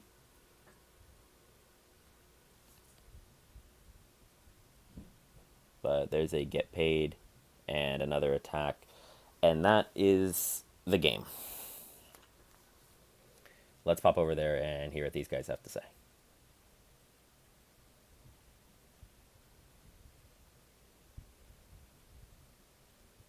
Mentioned them being late, but they were in good time for you because these interactions happen for you, which is what you want. But like the reason why I'm attacking him is to get back cards anyway. So yeah, Yeah. GG's well played. You had a lot of scheme Recursion, passes. yeah. Yeah. Try to play it that way, but with you're still standing still in play, I couldn't do much. And all my big values were really early in the game. Hmm. True. So if I wanted to defend, I had to play something of that value. True. True. Okay, so let's go GG's. to the third game. GG's. Selectivity. Hope the view. Alrighty. Hope I didn't cut Monte off there. I thought he might say like something like "I hope the viewers," but I already was clicking off of it. We'll ask them both how this match went at the end of this game, and get their thoughts overall on all of these games. But all right, Donnie, Geralt, Game 3, winner take all. Well, at least winner gets a win in the group stage of Spring of Myths, which is practically everything you need. And I will say, though, on a real note, winning this game makes your path to the elimination round much simpler. Getting 2-1, both these guys are 1-1 going into this game, so getting to 2-1 means you only got to win one more time to get to your third win and get out of the groups, and you'll still get a bye week. Losing, though, means every game from here on in is a playoff game. You got to win or you're out. So, very interesting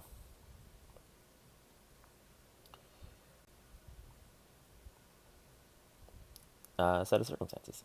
All right, let's see what we have here. Donnie Geralt.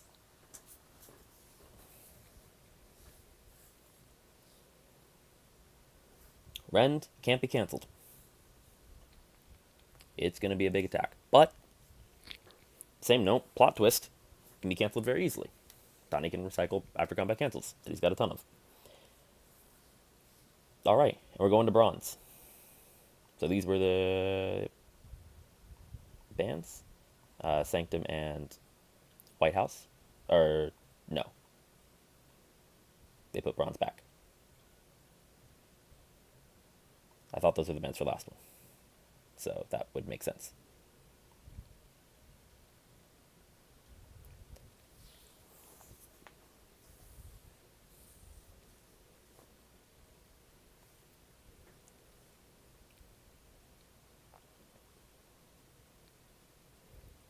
Alright, we'll give them a chance to figure out what they're going on with. But yeah, this one should be interesting. Like a lot of Donning games, I think it's going to come down to how you use Smoke Bomb. Are you going for one combo action gain turn, or are you going to play it and use your schemes with the action gain when you play them? I do think you would like to go for a big Smoke Bomb turn. I think in a lot of cases Donnie does, of course, like to do that. That would be probably my approach here, but overall pretty interesting. Metalhead value, very important as always to Donnie, but especially so here. You want to play aggressive early as Donnie. You want to get your attack invention, of course, to start putting pressure on Geralt really, really quickly. Make him burn those versatiles on defense, just like in the Luke game, as Exile has mentioned. And yeah, from Geralt's side of things, Donnie is not a character you can really combo easily. He's got a lot of defenses. He's got some draw on defense as well. But I think you kill Metalhead, and then I think you try to hit Donnie with a few big hits. And really punish him with that. I mean, all three Rens, if you go into the right cards, could be pretty nice. But we will see.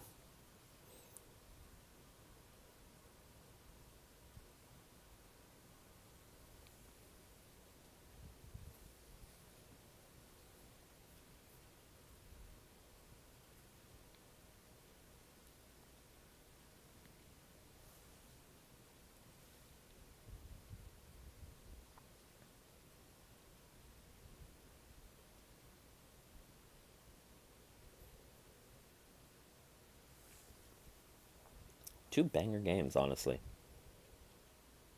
Both games pretty cool to watch. I mean, yeah, the definitely the two sides of Luke though. In game one, Monty's Luke just no defense at all. Kind of close game, and then all of a sudden Luke just gets, blasted off the board. As we learned, is Luke's skin not very good against shotgun shells. But totally different story against Geralt. Took every hit to the chin, and then just turned around and beat Geralt into a pulp.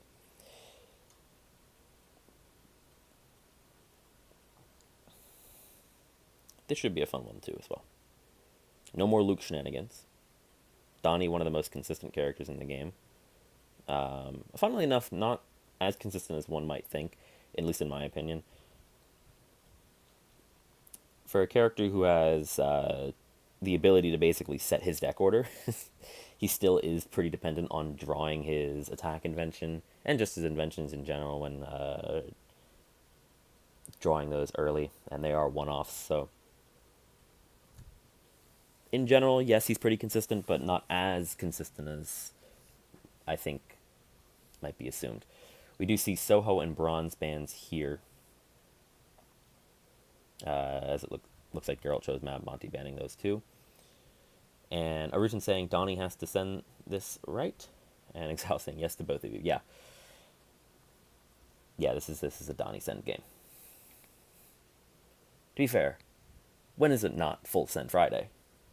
Last I checked, at least where I am, this is Friday. So I expect nothing but full send.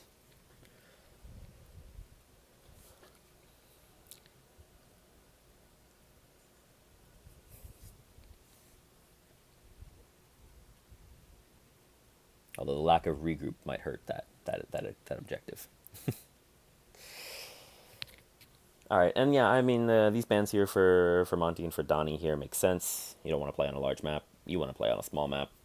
Question will be: does Geralt really want to go to say McMinnville, the other move 5 map, or would he rather go to something a little different? He could go to a token map, an item map that is. I mean, if you're assuming Donnie has to come to you, usually if you're not the aggressive character, you want to go to an item map because you can stand on the tokens and they have to come to you. And then you can either use a token defensively, which is good, or you can not use it defensively and use it aggressively to counterattack your opponent.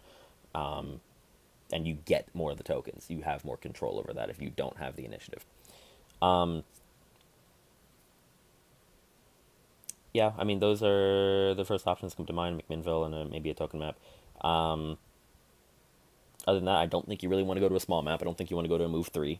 So even though Sanctum, yeah, has items, wouldn't really go there. So the only item map I'm really mentioning is Hell's Kitchen. Yeah,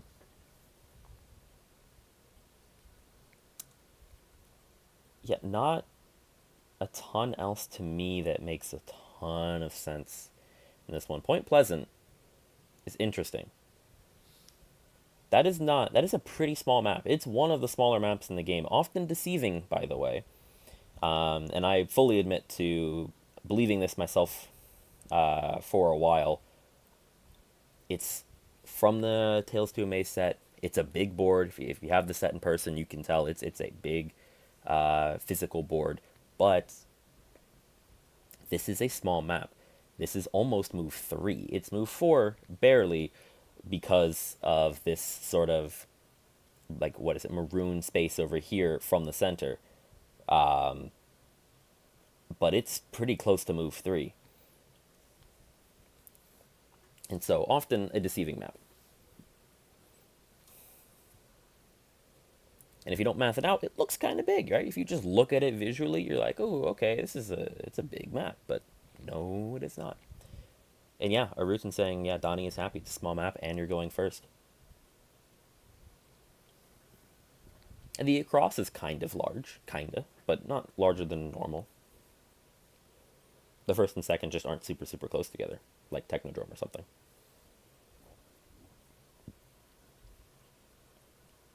Kind of sad we don't have Technodrome in this map set, by the way, for Spring of Myths. Love the roster, love most of the maps in this one, but not having Technodrome, a little bit disappointing to me, just because I think it's a pretty cool map and has a lot of options, because picking the map, usually going second, you're kind of inviting them in with how close they are.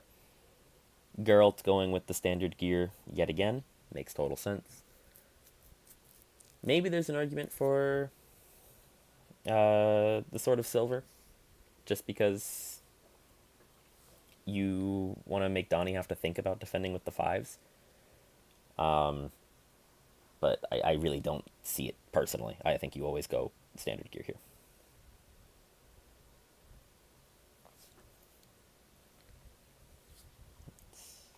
This up a little bit. There we go. And unlike the Luke game, I do think Donnie just kills Dandelion here ASAP. I don't think you waste any time.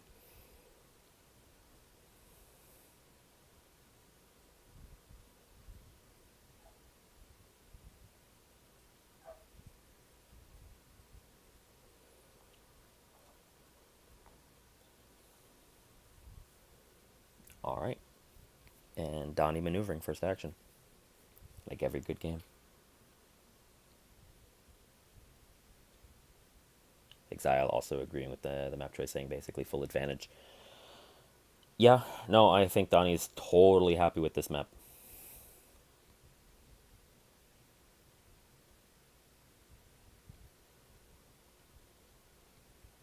Kunter saying, I played this the other day, and the action gain sword can help ensure Metalhead dies early. Yeah, that's a very, very nice insight. Makes a ton of sense to me. Yeah, I just don't think you take the Sword of Silver almost ever. There's a couple matches I think where you might consider it.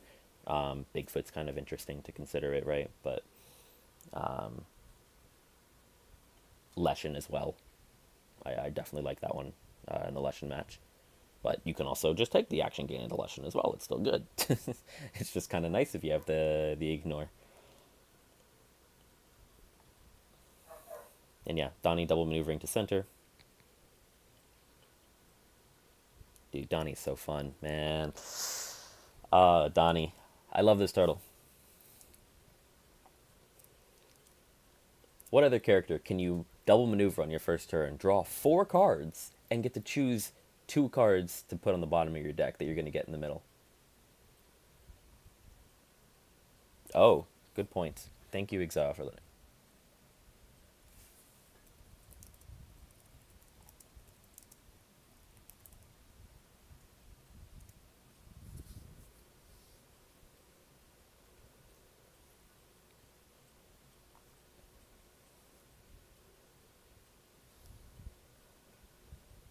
Thank you, Exile, for pointing that out.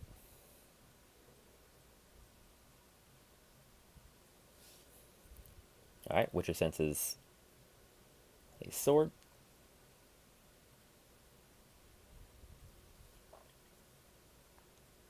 So, maneuver and Witcher senses for Geralt there.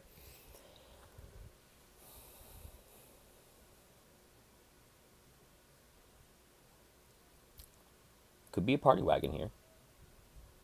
Metalhead, party wagon into Dandelion into attack with untested for potentially guaranteed lethal.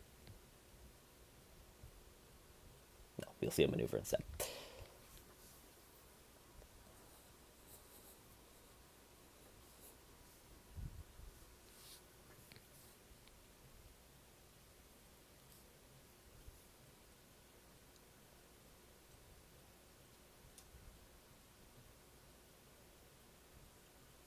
Probably a boost in here. I don't see anything else that you're going to do unless you just maneuvered now and then play party wagon.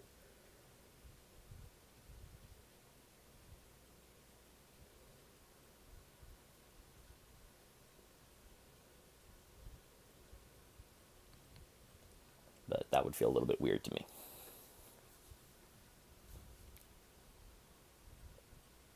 Okay, we are going to just do that. Yeah, totally.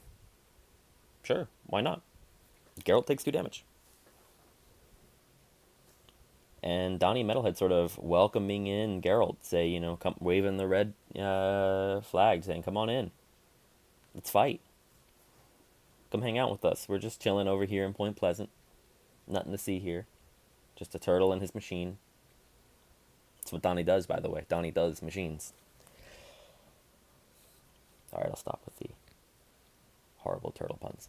All right, and yeah, we see the sword getting canceled by the short circuit. Makes sense. Basically, a feint check. Big cancel? Yeah, I do agree. Shouldn't undersell it like that, just like it makes sense. No, very good cancel from Donnie. But I think you play it there if you have it almost no matter what. So decent job there. And then Metalhead now attacking back, probably untested.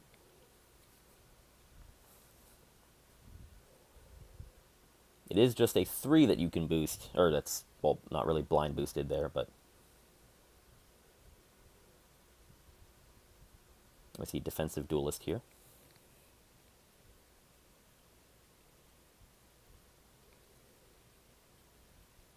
Exactly, you can also play bow staff, so it depends. Yeah, bow staff, good defense as well. I mean, I think if you know it's the sword, you'd rather cancel, but yeah, no, bow staff totally fine. Good defense. Okay, and we see, yep, untested into disciplined duelist. And Donnie does machines, so 2 damage to Geralt, and 1 damage back towards Metalhead.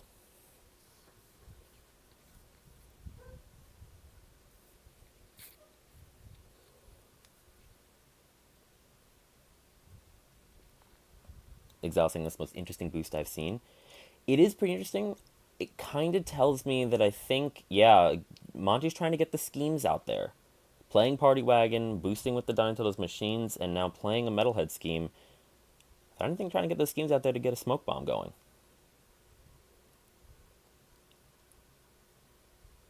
And I believe he left the card on top there, in his own deck.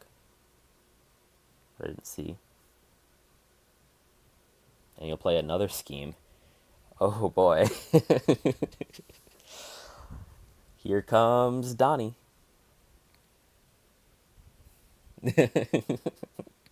Exile saying no way he's bombing now. I believe. Let's see the smoke bomb, Monte. Go ahead and play it.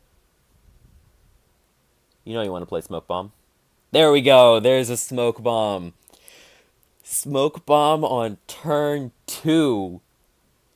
Oh my gosh.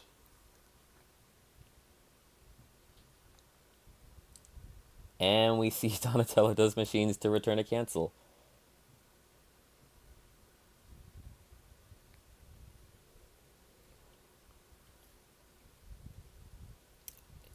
Yeah, very interesting. Very interesting indeed. Here we go. Okay, we see a Yurden.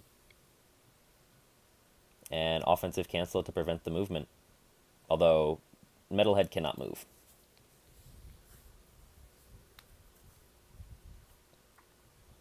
One damage towards Geralt.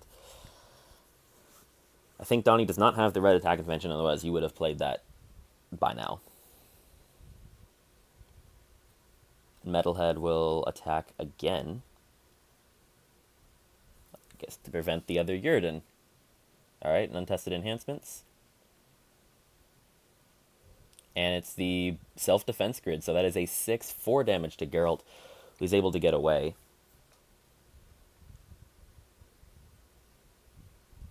Donnie, with 2 actions left, can still maneuver himself in and attack Geralt. Could have also party wagoned, by the way. Exile saying, no, that's the boost I agree with. Yeah. That one's totally fine. The other one I think you could say is questionable, but honestly, if it gets the thing going, yeah, Metalhead should not be able to move. Yeah. But if it gets the smoke bomb turn there, and that's your plan, I don't have an issue with it. Yeah, and Monte realizing can't move Metalhead, so thinking about what he puts on the bottom, perhaps a little bit different.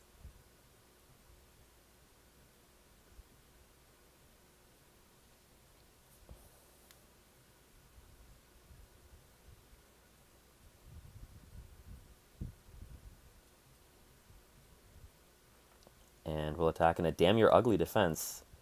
into a turtle power. Probably no boost here. Yeah, no boost.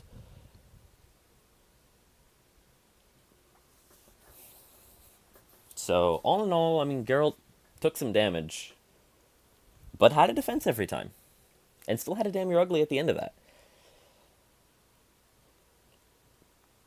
But Donnie does make him spend it on defense. So it's one less damn you're ugly boost into a rend.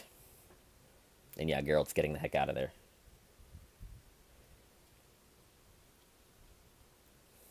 And yeah, Geralt down to 7 HP. I think Donnie is feeling very nice at the moment.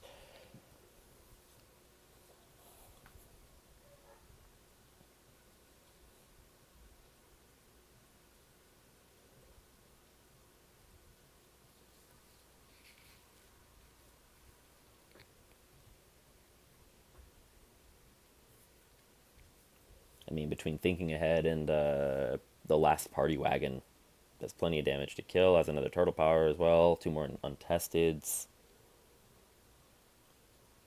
Yeah. Red attack invention next up. Yeah, exactly. I think now you find the red invention and recur a wagon 2 times with help of Dandy and win. Yeah, that seems like the plan to me. Makes total sense. Red invention is the next thing you're looking for, is Donnie for sure. He's gonna park himself right next to Dandelion.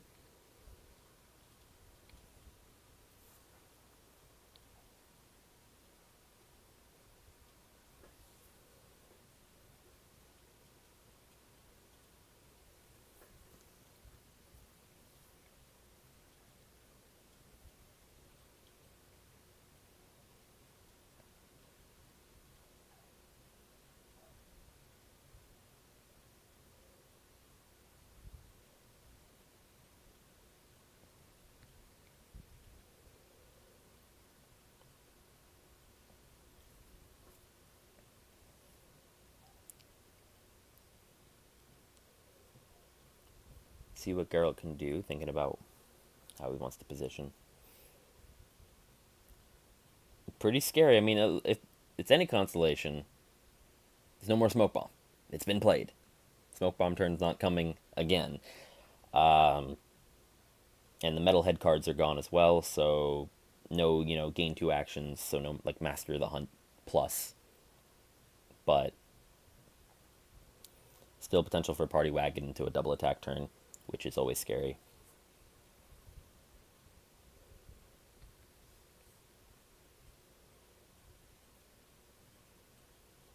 Looks like Monte will maneuver as well.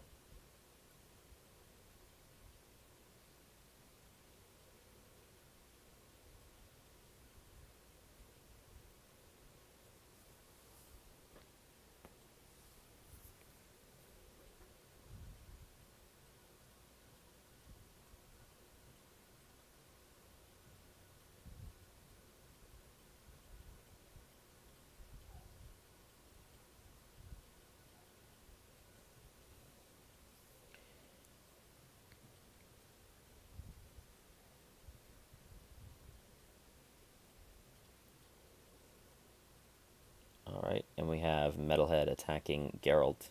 Probably another untested. It is, and blocked by a Damn You're Ugly. We'll see what this is. And yeah, it's a full block. Discarding a shift focus. Alright, and there we go. We see a Tawny Owl played.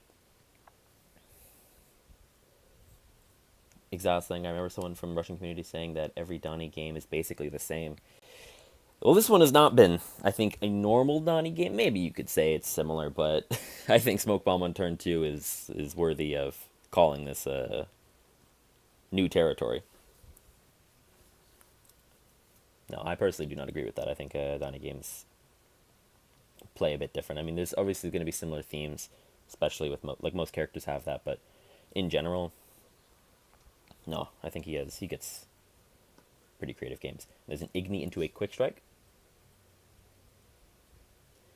and draw for Donnie, 2 damage to Metalhead.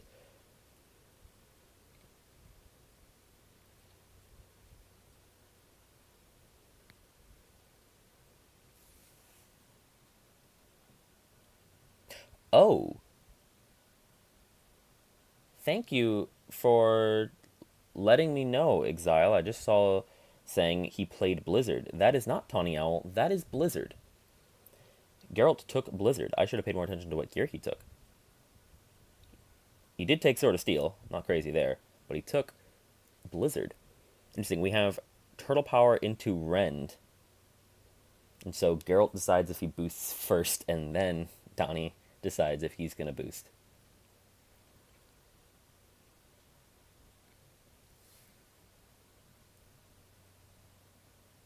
Oh, and yes, thank you.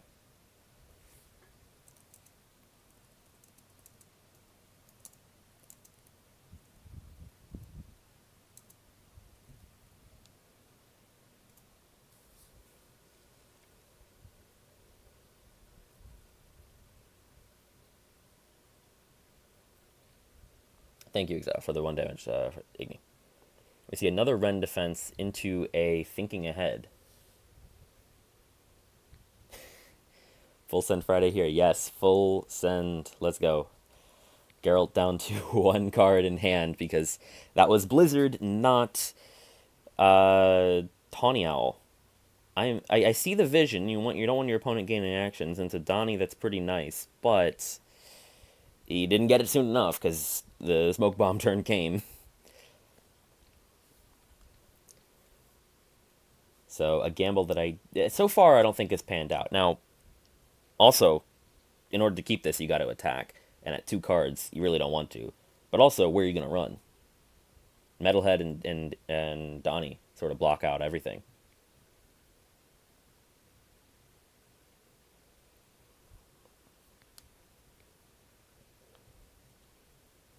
Yeah, exactly. I don't think that it's the potion that matters. That this potion matters versus Donnie. Yeah, I mean, I see the vision. If you get to play it and you prevent a smoke bomb turn, then you feel good. But I think it's so situational and a bit difficult to pull off, and you're sacrificing card draw that I think you need, that I don't think it's worth it, personally.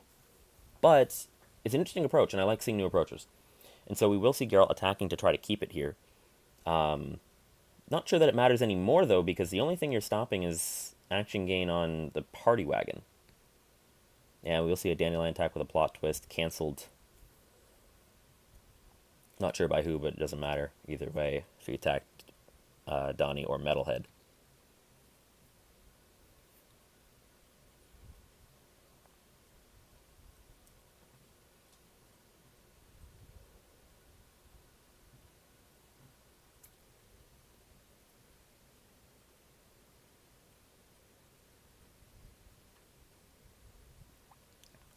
All right, and Geralt does have a defense, an offensive cancel, and then 3 damage from a quick strike. Full send, baby. Top deck battle. Let's go. Geralt in dire straits, though. I think he is done with this top deck battle. He wants to go get out of there because Donnie and Metalhead have really cornered them off here.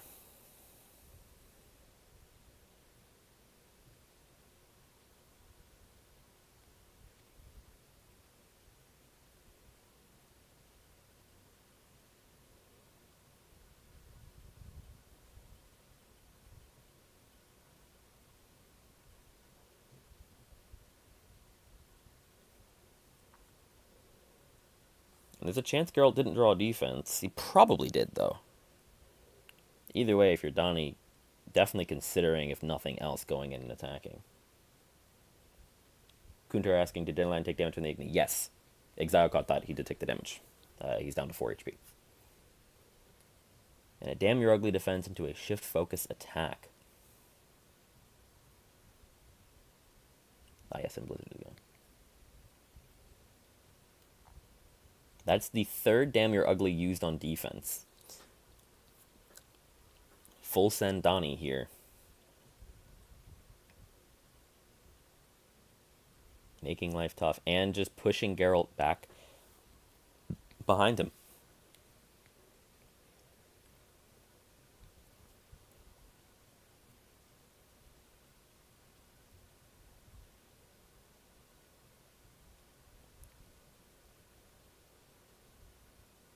One card in hand for each. This is how Unmatched was made to be played. top deck war to the end. Although, as I've been saying, I think Geralt is pretty much done with his top deck war. He needs to get some space, build up a hand, and I mean, what's your plan here, is Geralt? Exhaust Donnie?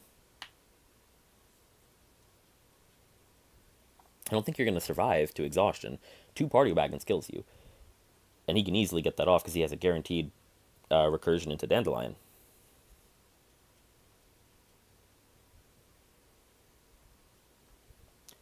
Exile asking, can Geralt kill here? Not anymore. Yeah, I don't know if he can. Yeah, plan is simple. Oh yeah, I saw that. Plan is simple. Get red invention, activate it, play wagon, recur wagon. Yes. Donnie has a very clear path to victory. I don't know what Geralt's is. Other than an action gain sword.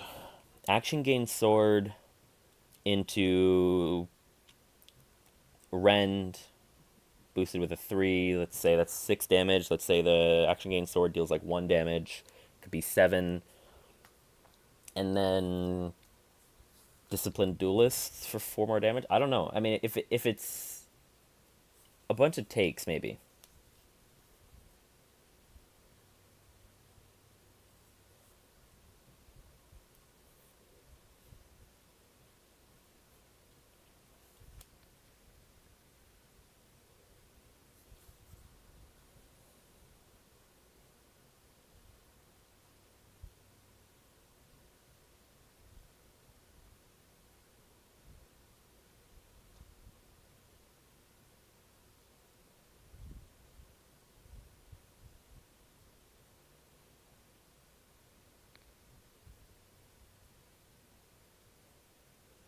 And we see party wagon.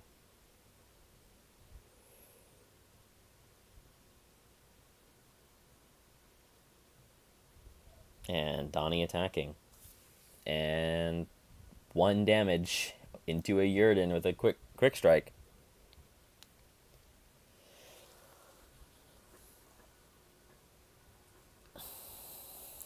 And it's looking very dire for Geralt here. And pretty dire for Frog as well. I mean, is there a way out? I mean, Geralt still has enough defenses, potentially, but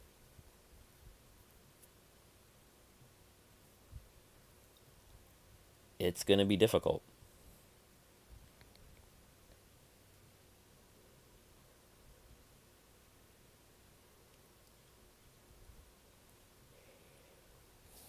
Still no red invention for Donnie. No attack invention. And Donnie is getting close to decking out. I mean, 5 cards left after he puts a card on the bottom here.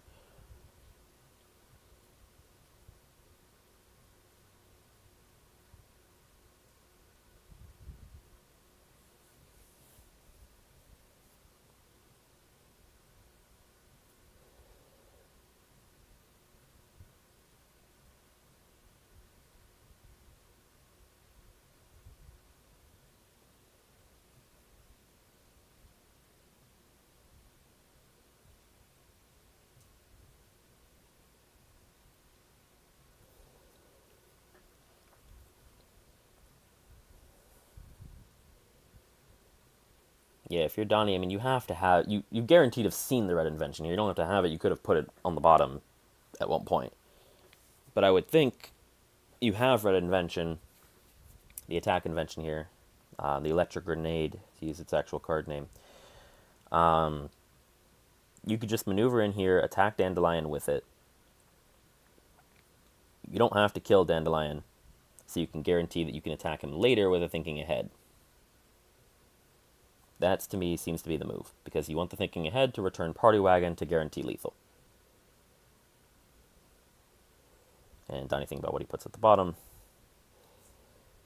Yeah, it's unlikely Geralt will find a way to kill you, even if he looks at your hand here with a plot twist.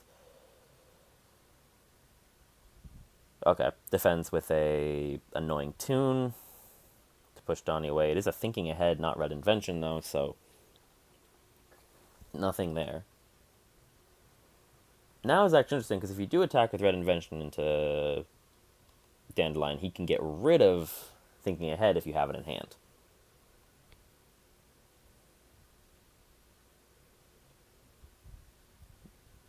Perhaps there is a world for Geralt here. This is getting interesting. Not over yet, by any means, I think.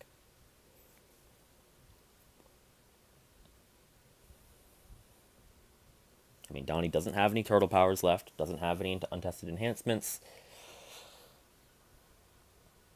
doesn't have any more party wagons currently, and has not played the electro grenade. And Geralt still has 2 cancels left. And a disciplined duelist, all of which are pretty good blocks. Now, cancel's more important here to stop something like electric grenade, which would kill over anything except that. Yeah.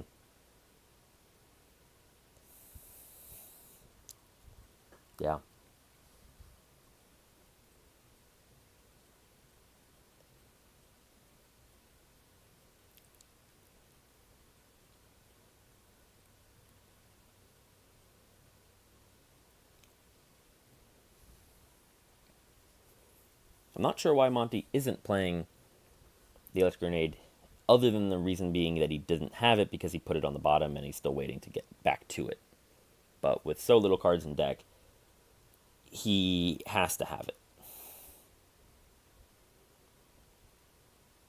Double maneuvering here.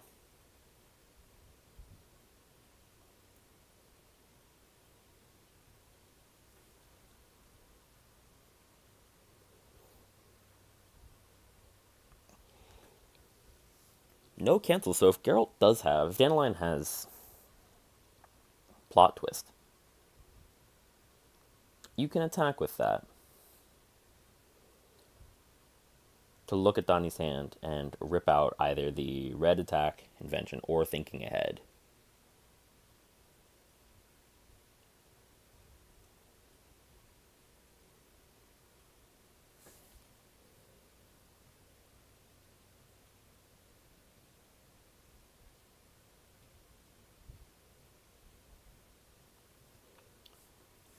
Exile saying he's confused. I'm a little bit confused too why Monte has not played the red attack invention.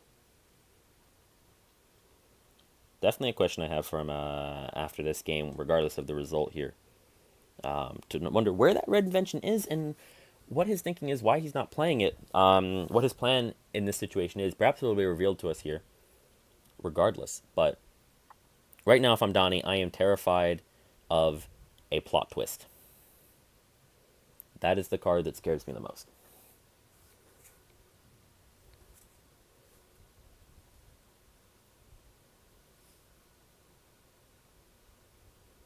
Because you don't have a way to cancel it. Geralt will not play it. And will boost with an Igni.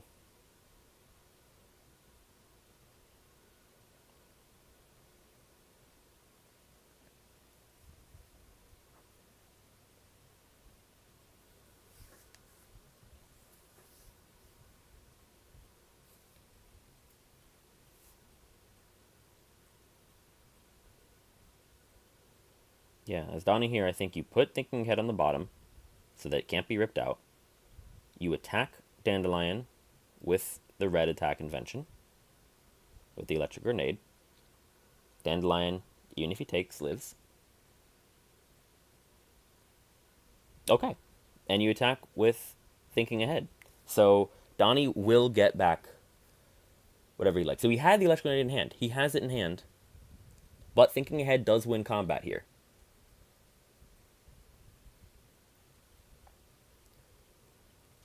That very well could have been stopped by Annoying Tune, and at that point that would have been very, very interesting. But instead, Thinking Ahead into plot twist. And Exile saying, yes, he wins. I do think Monte is in a commanding position now. It's not over yet, technically, but regardless of what gets ripped out here by Dandelion, Donnie's going to recur Party Wagon and just needs to get back to 1 turn. And has enough defense, I think, especially because he's going to draw with Bowstaff to survive a combo turn. I don't think Geralt can kill here. I mean, he will gain 2 actions on the 4 sword if he attacks, but then he gets maximum 3 attacks probably. I mean, he could Witcher Senses the other sword. So you could sword into Witcher Senses sword, potentially. Maneuver, attack with the gain action sword. But if Donnie takes... No, Donnie can't take because he would go down to 9.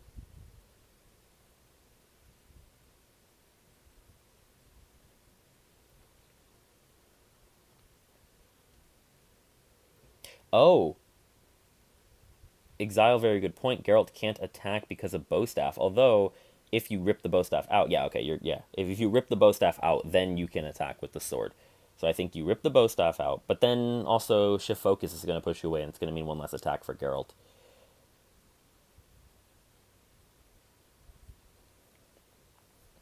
Oh, yo, Zero Skater, what's up? Uh,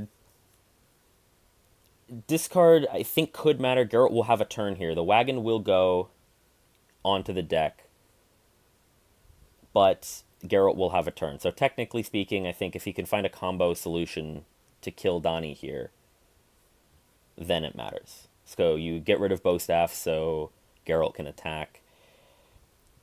And you attack with the sword. You maneuver, then you attack with the sword to gain 2 actions. Next turn is game over. Yes, 100%. Donnie's guaranteed to draw it on the next turn.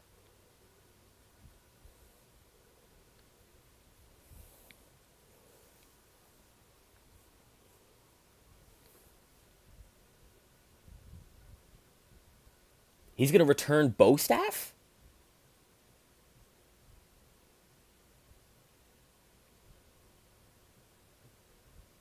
Wait. Oh. No, no, he returns. He returns the. He returns the party wagon.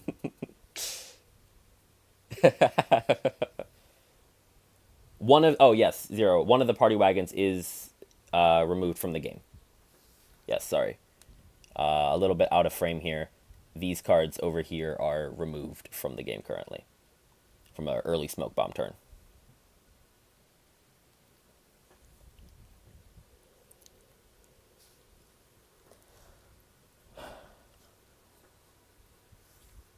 Okay, does Geralt have a combo to win?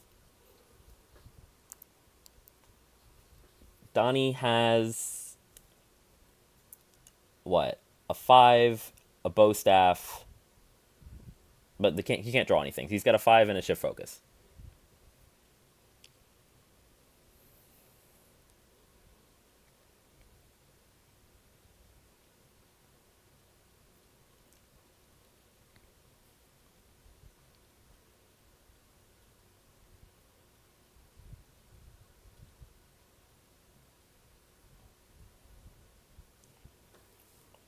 Yeah, I do think Donnie survives here.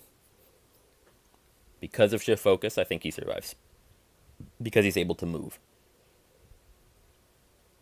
And because he's on a tri-zone, you can't attack him from anywhere that's not in his zone, so he's just going to move Geralt away.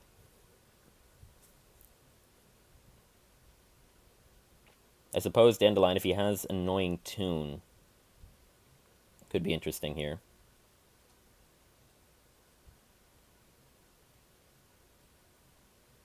Oh yeah, we see Blizzard being played.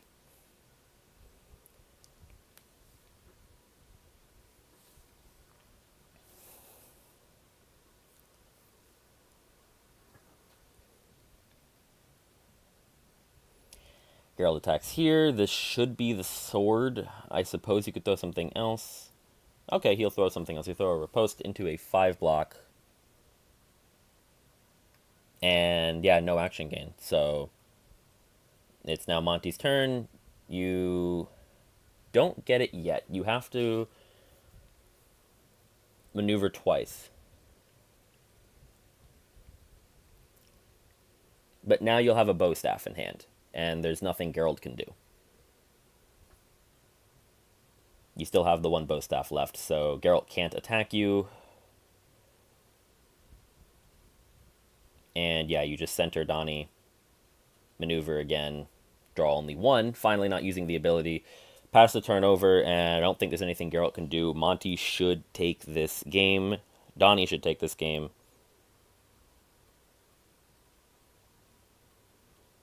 Why does he go there? I guess to guarantee he can't be attacked? Is that true? I guess then you maneuver boost and then party wagon? Yeah, because you can get to center, so. Yeah, it should be over.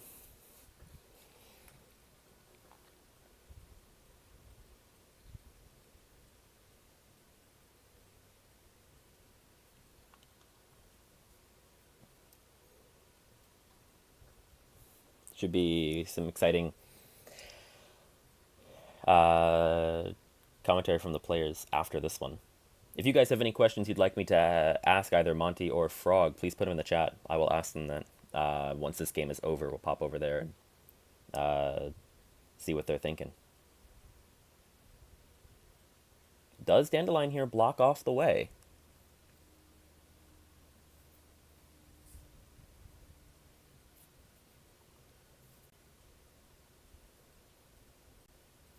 Decent positioning there.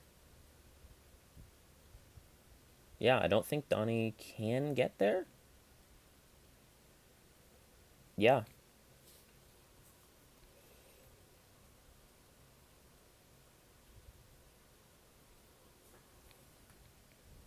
I don't think Donnie has a boost.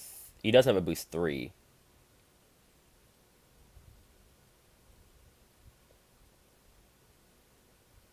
And yeah, Metalhead can get there. Yeah, it's GG's. Ah, yep, and Botterham and Exile saying, yeah, Metalhead goes in. GG's. Let's pop over there and see what they are thinking.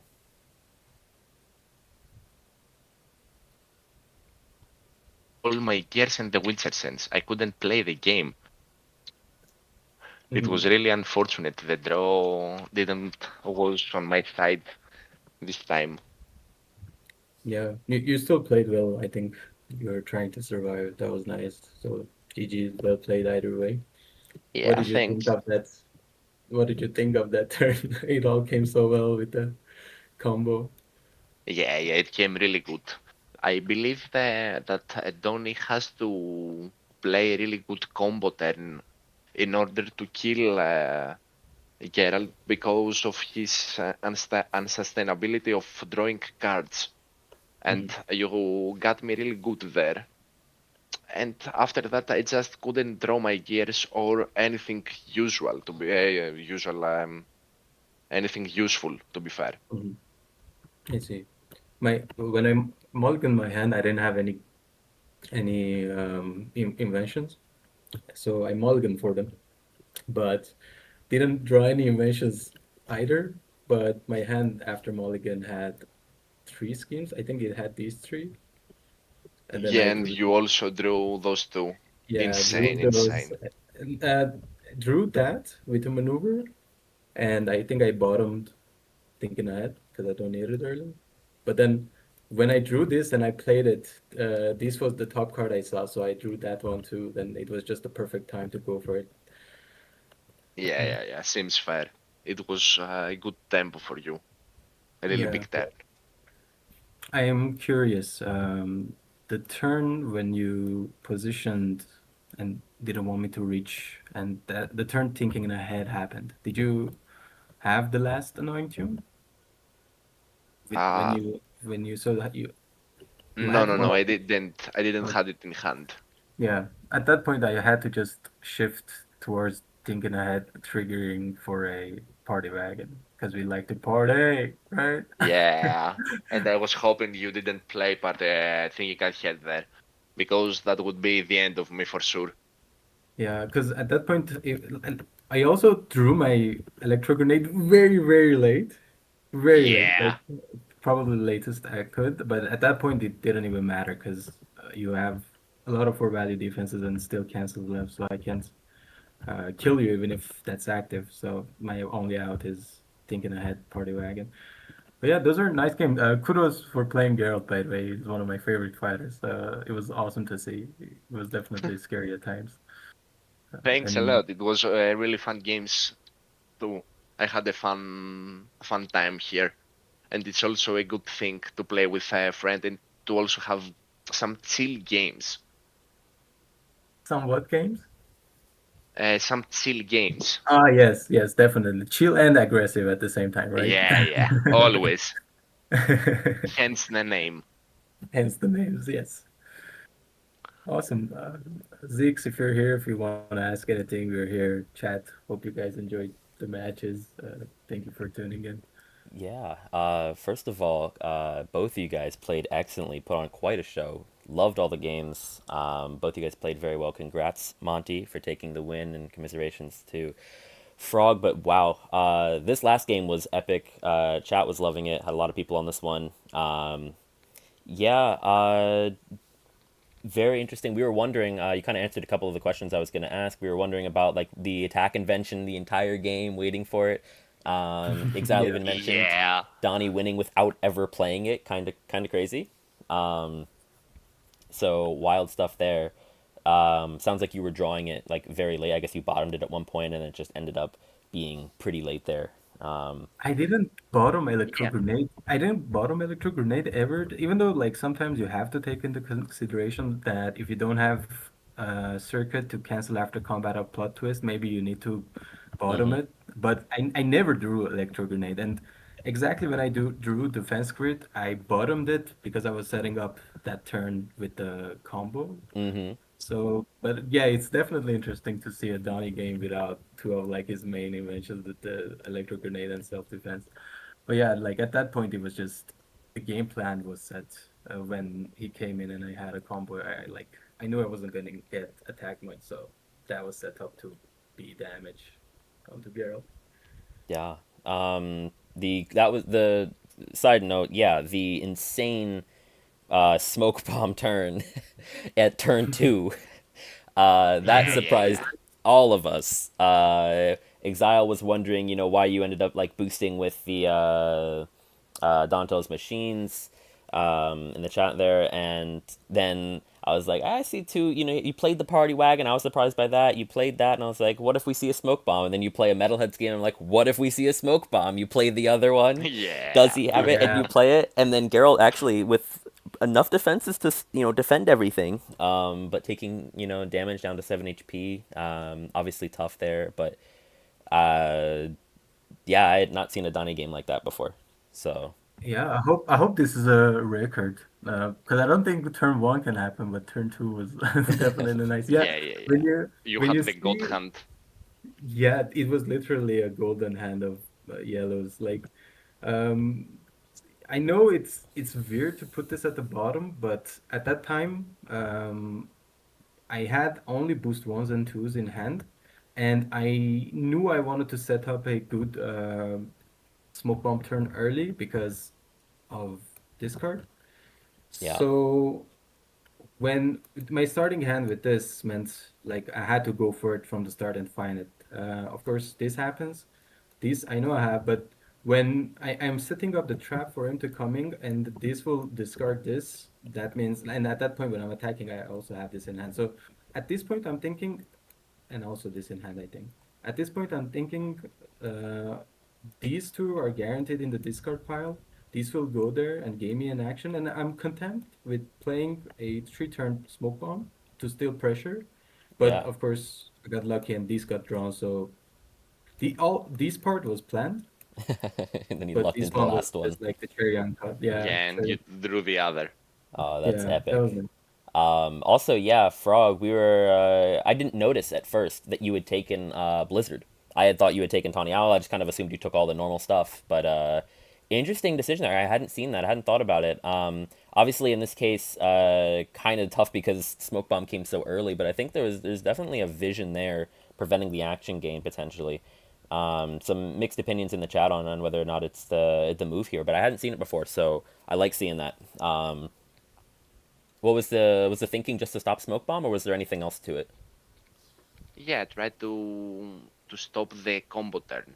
And Yeah, in my mind, I thought I had the bigger chances of drawing the one card I was needing in order to stop the combo. But guess what? After uh, legit, like after he did the combo, it was the first card I drew, and Oh, I was I was so tilted about that, and I was telling myself, "Come on, dude, how is that going to happen?" oh, Like that's brutal. I counted the odds. The odds were against me. Yeah, yeah, yeah. It was insane. But I tried to play it like this because I knew that Gerald wouldn't stand a chance if you just let him have his combo. Oh, And that was the thought process behind the pick, the Blizzard pick. yep, I yep. actually agree. I think with some little experience on the matchup, I think Blizzard is the way because not only you stop the smoke bomb turn, you also stop like future shenanigans with party wagon when smoke bomb is actually active. Yeah. So you will be more in control. So I actually think I agree with you there. And the funny And part is that that matchup I have played it like to 7, 8 times, and I tried and Tiny Owl and Blizzard. And the best games with Geralt was with Blizzard, in my opinion, at yeah, I least. agree. I agree. Yeah. And Go ahead. the MVP of this matchup next to Blizzard is just Rend going very hard into Donnie. But when I was attacking and pressuring him, seeing Rends come out, it was making me more comfortable to continue on because like this is a big part of his damage gone. So that was also Yeah. nice because of no during cancel. Yeah, one of the things I mentioned when I was thinking about this match to chat before you guys started, yeah, the Rend being uncancelable, pretty big deal there. But and the smoke bomb the other way, Geralt doesn't like getting attacked. Going back real quick to the previous two games here, um, game one and game two, Yeah. two different stories of Luke Cage is kind of what we were thinking. Uh, Yeah, game one, Monty, how many defenses did you see I for Luke for Cage, Luke? For I Luke think defenses. at the end of the game when I revealed my hand, I think there was only one regroup in Yeah, and Discord. two trust talks. Yeah, but and so of course, my opponent Frog played excellently that one. The hand I kept, I kind of felt bad about for keeping, but I had a little dragon and a pushback, and with the unlucky position of that payphone on Hell's Kitchen, I thought I would keep that hand because I want to keep Misty alive. Because on the long run, I need her to pressure in range.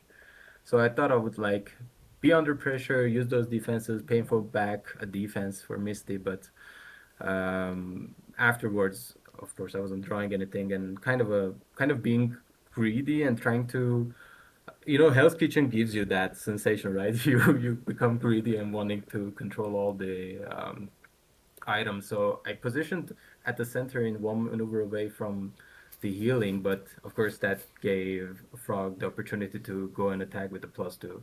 I totally neglected that. That was like my bad. Like I didn't like even Yeah. consider the 4+2. So I think it was good play by him and a misplay by me. But overall, yeah, it was an awful Luke Cage deck order. But that's Luke Cage for you. Like you can't complain. Of course, second game was more controlled. But there's a world where you pressure like when I've played it before, I've pressured and killed Dandelion early. In this game, I thought uh, I would just go for the long run. Still standings are always going to trigger on Dandelion, and that's going to be my game plan. Even though I'm going to lose one card, I'm going to gain two. So kind of recurring one card, always guaranteed. Like at least two times, and then if he's defending at least three times. So that was a nice Yep. game plan to see successful. Yeah, that was mentioned in the chat. I initially, when you guys pulled out those characters, I was like, okay, Luke Gerald. I was like, plan is always, kill Dandelion, right? But then I got corrected by chat saying, actually, you can farm Dandelion for the still standings. Killing it might be a little bit of a trap. And then you went and played it. So fantastic play there. And I thought it was interesting, both of you guys keeping your sidekicks kind of out of the way for that one. It was like, stand aside. This is Luke and Geralt. These two guys got to fight for like the first like half of the game. Yeah, it became someone personal for those two, I believe. Um, It so was the first damn you are ugly because of the haircuts. and and when he told me, yeah, he said, "Damn, you're ugly." It felt personal, you know. I took some knife to my heart. so you decided to what, trash talk back? You Always. got it. Very nice.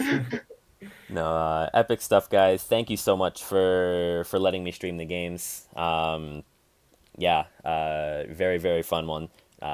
Chat seemed to love the stream, so I'm Awesome. gonna close the stream out here.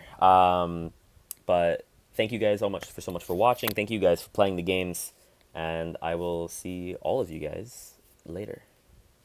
Thank you for streaming. Will Thank you for thank you. watching. Thank you, Frog, for the games. Be aggressive. Have fun. Good one. See ya.